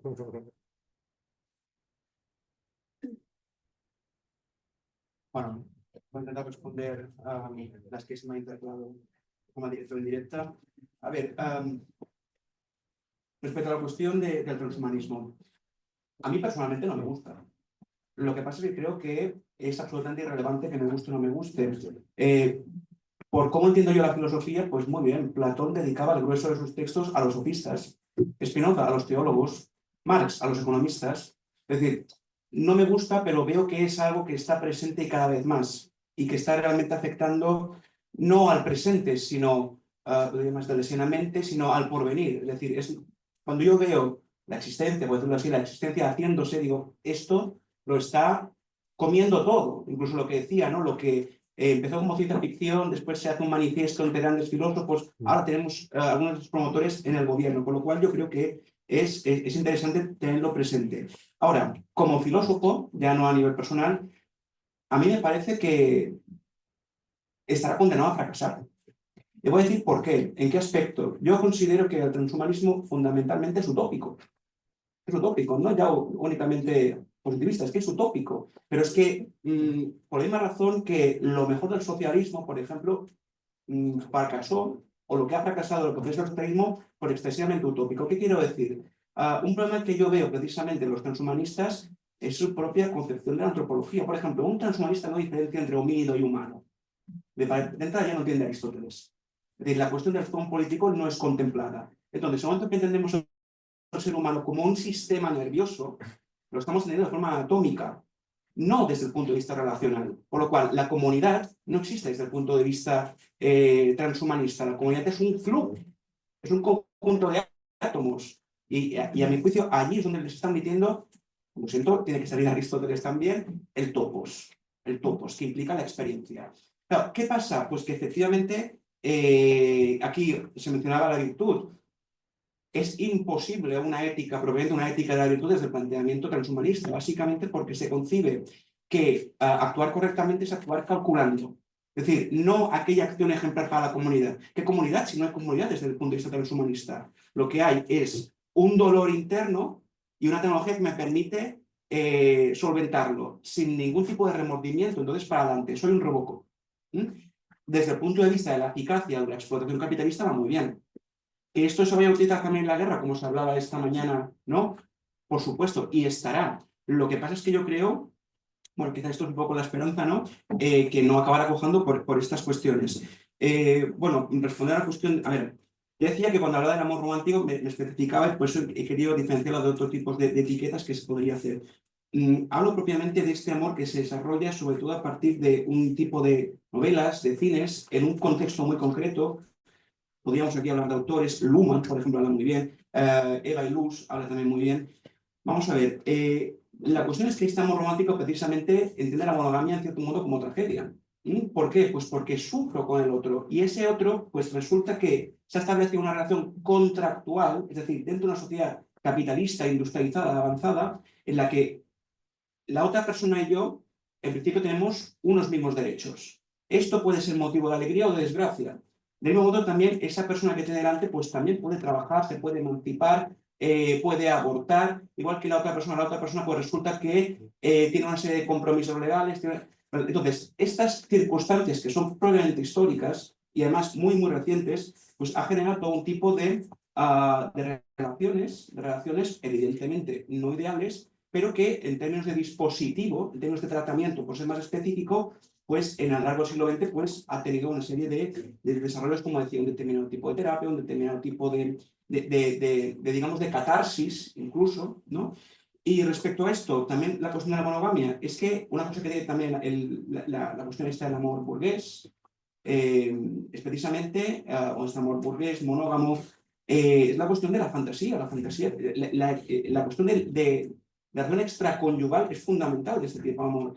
Cuando hablaba, por ejemplo, también, por relacionar, y ya esto lo cedo palabra, la cuestión tanto de la terapia como del cine, pensamos, por ejemplo, en películas de Woody Allen, pues ese agobio, ¿no?, que tengo por la persona que quiero, pero no quiero, es una cosa muy, muy particular, digamos, en la historia de la humanidad y propiamente moderna. Todo esto no sé si queréis. Bueno, me parece que hay preguntas para todos, con lo cual, ¿no? Vamos pasando el micro y yo creo que entre todos lo resolvemos. ¿Sí? Empezaré leyendo el texto de Jim Elney, que precisamente ilustra mejor de lo que yo he explicado lo que tú ahora preguntabas y que de alguna forma conecta con todo lo demás. Elney, que es el autor de la filosofía de lo implícito y en este, que es uno de sus últimos textos, cuando habla del modelo procesual, dice así: tú me afectas y conmigo no eres simplemente tú, como usualmente eres. Tú y yo ocurriendo juntos nos hace inmediatamente diferentes de lo que usualmente somos. Del mismo modo en que mi pie no puede ejercer la típica presión cerrada estando en el agua. Nosotros ocurrimos diferentemente cuando somos el ambiente de cada otro. Como tú eres, cuando me afectas a mí, ya está afectado por mí. Y no por mí como usualmente soy, sino por mí mientras ocurro contigo. Para mí, esta idea tiene que ver con la clave de que no existimos nunca en el vacío, en abstracto, sino que siempre existimos en conexión, en interrelación. Y es de alguna forma lo que conecto con lo que imagino que también habláis vosotros de la apertura y de ser en el mundo, ¿no? De ser ahí, de ser en el mundo, y desde ahí estar en constante respuesta, ¿no? De hecho, cuando comentabas lo del animalismo y el otro término que has utilizado, para mí las claves, tanto con Gendling como con Frankel, que son mis dos referentes en la práctica, está esa cuestión del ser único en una circunstancia única. Con lo cual la realidad a la que responder siempre está ahí, inevitablemente, o afortunadamente. Es esa cuestión también para Frankel, que solo, bueno, pues no soy discípulo de Heidegger, esa cuestión de la muerte dice como acicate para una vida responsable, es decir, la muerte como estímulo para aprovechar el tiempo, entre otras cosas, ¿no? Y para dar la mejor respuesta ante el abanico de posibilidades que se abren ante mí. Y eso lo conecto un poco con lo que decías tú de la virtud, en el sentido de, también para Frankel, esa idea de que nos sentimos atraídos, ¿no? Empujados y condicionados por un montón de circunstancias y atraídos por una serie de aspectos valiosos de la realidad, ¿no? Aspectos valiosos que queremos convertir de posibilidad en realidad realizada, ¿no? Y que esa realidad realizada, esa posibilidad realizada, como dice Frankel, quede guardada en los graneros del tiempo. Esa es su perspectiva.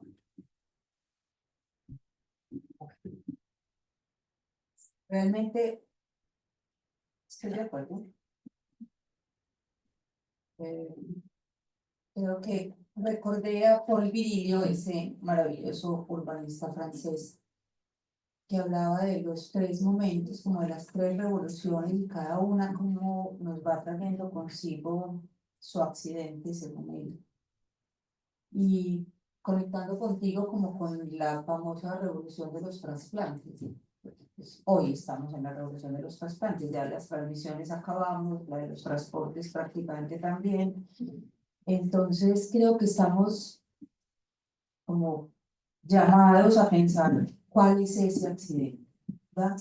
No porque ese accidente no se vaya a producir, ya sabemos que se va a producir. A mí a veces me impresiona cómo Virilio en el 95 o en el 96 predijo, entre otros, como el gran accidente de Internet, que todavía no lo hemos visto exactamente, pero ya lo vimos, ya vimos una caída masiva, 2 o 3 caídas masivas de Internet en el mundo, unos apagones brutales que han dejado el sistema económico parado. O sea, ya sabemos que se puede llegar a presentar, pero nunca pensamos en ello cuando estábamos justo inventando el Internet, porque estábamos felices viendo todos los beneficios que nos estaba trayendo, pero que unos pocos alcanzaron a ver allí como el gran peligro. Y creo que esa es como nuestra función también, alertar cuál es el gran accidente y obviamente tratar de componer las cosas para que ese accidente no se presente.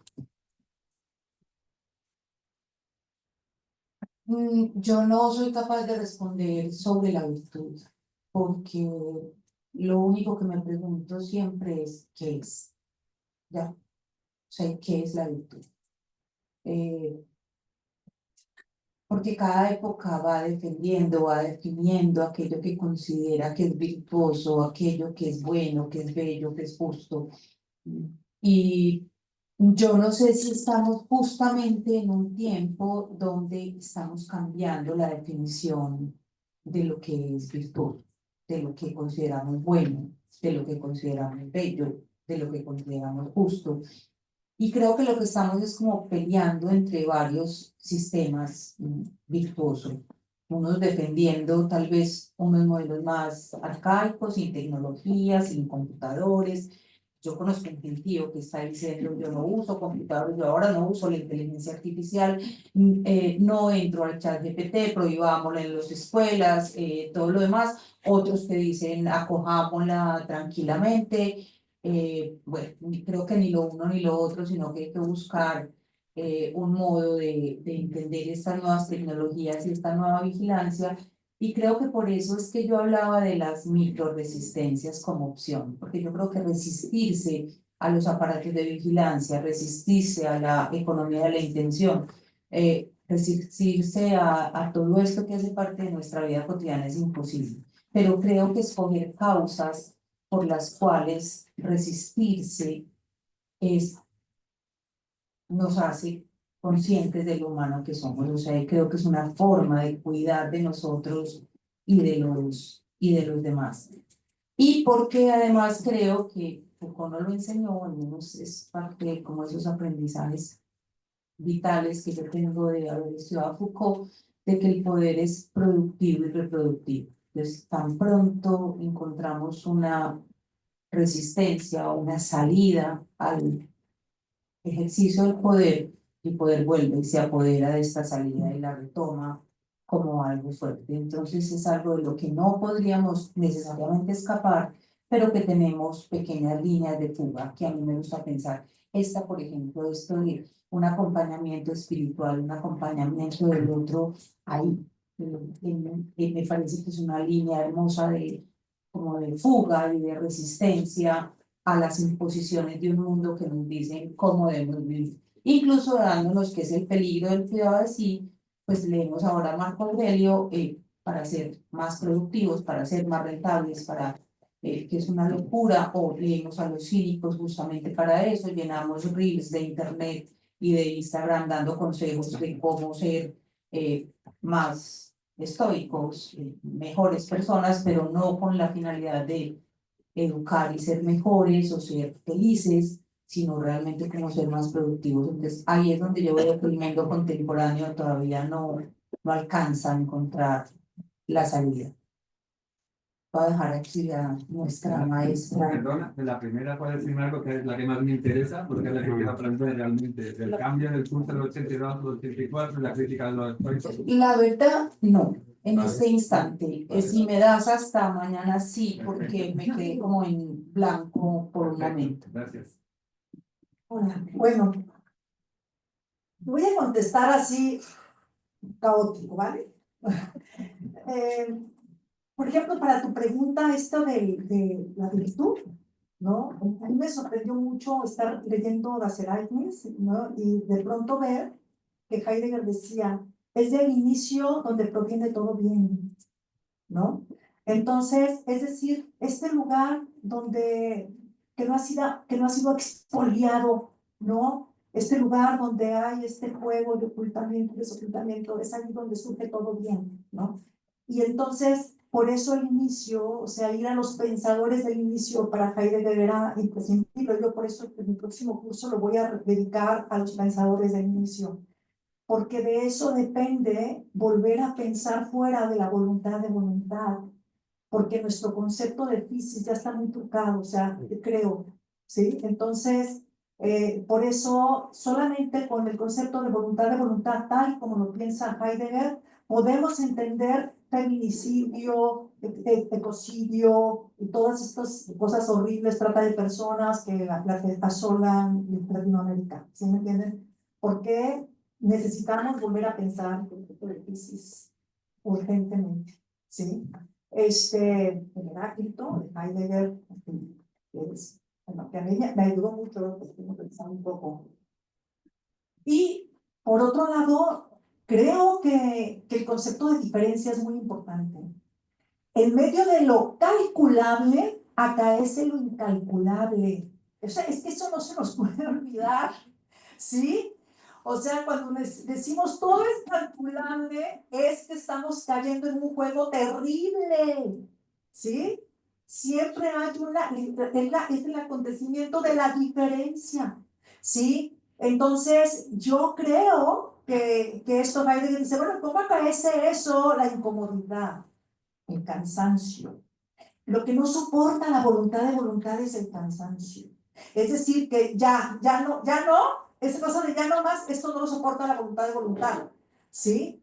Entonces, y eso también Heidegger lo explica muy bien, porque, o sea, yo les recomendaría muchísimo que lean esta parte que se llama la resonancia de las Ereignis, pero es una de las tantas veces que Heidegger se dedica a describir el antropomorfismo consumado, ¿no? El acabamiento de la modernidad, porque lo hace una vez, otra vez, y no se cansa de hacerlo, ¿no? Pero entonces esta cosa dice, en medio de lo calculable, aparece lo incalculable.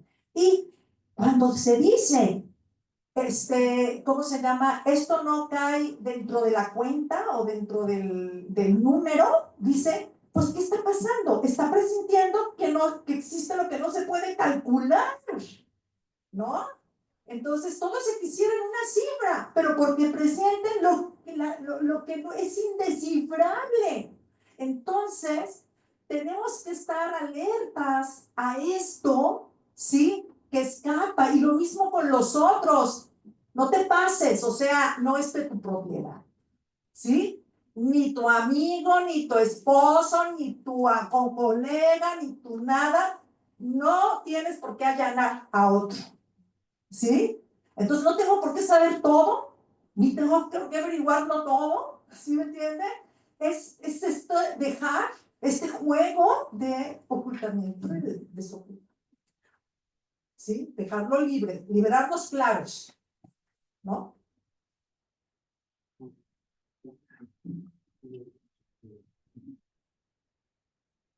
Molt bé, doncs ho deixarem aquí perquè ja estem a l'hora i ens esperen aquí al costat per seguir amb un acte avui que serà, a més, informo també, una taula dedicada també i ubicada dintre del que seria el cicle de los itinerants. Llavors esteu tots convidats, estáis invitados, invitadas al siguiente acto que haremos aquí en el patio interior, ya seguido porque vamos un poquito apretados. Muchas gracias a todos, muchas gracias a los ponentes, muchas gracias.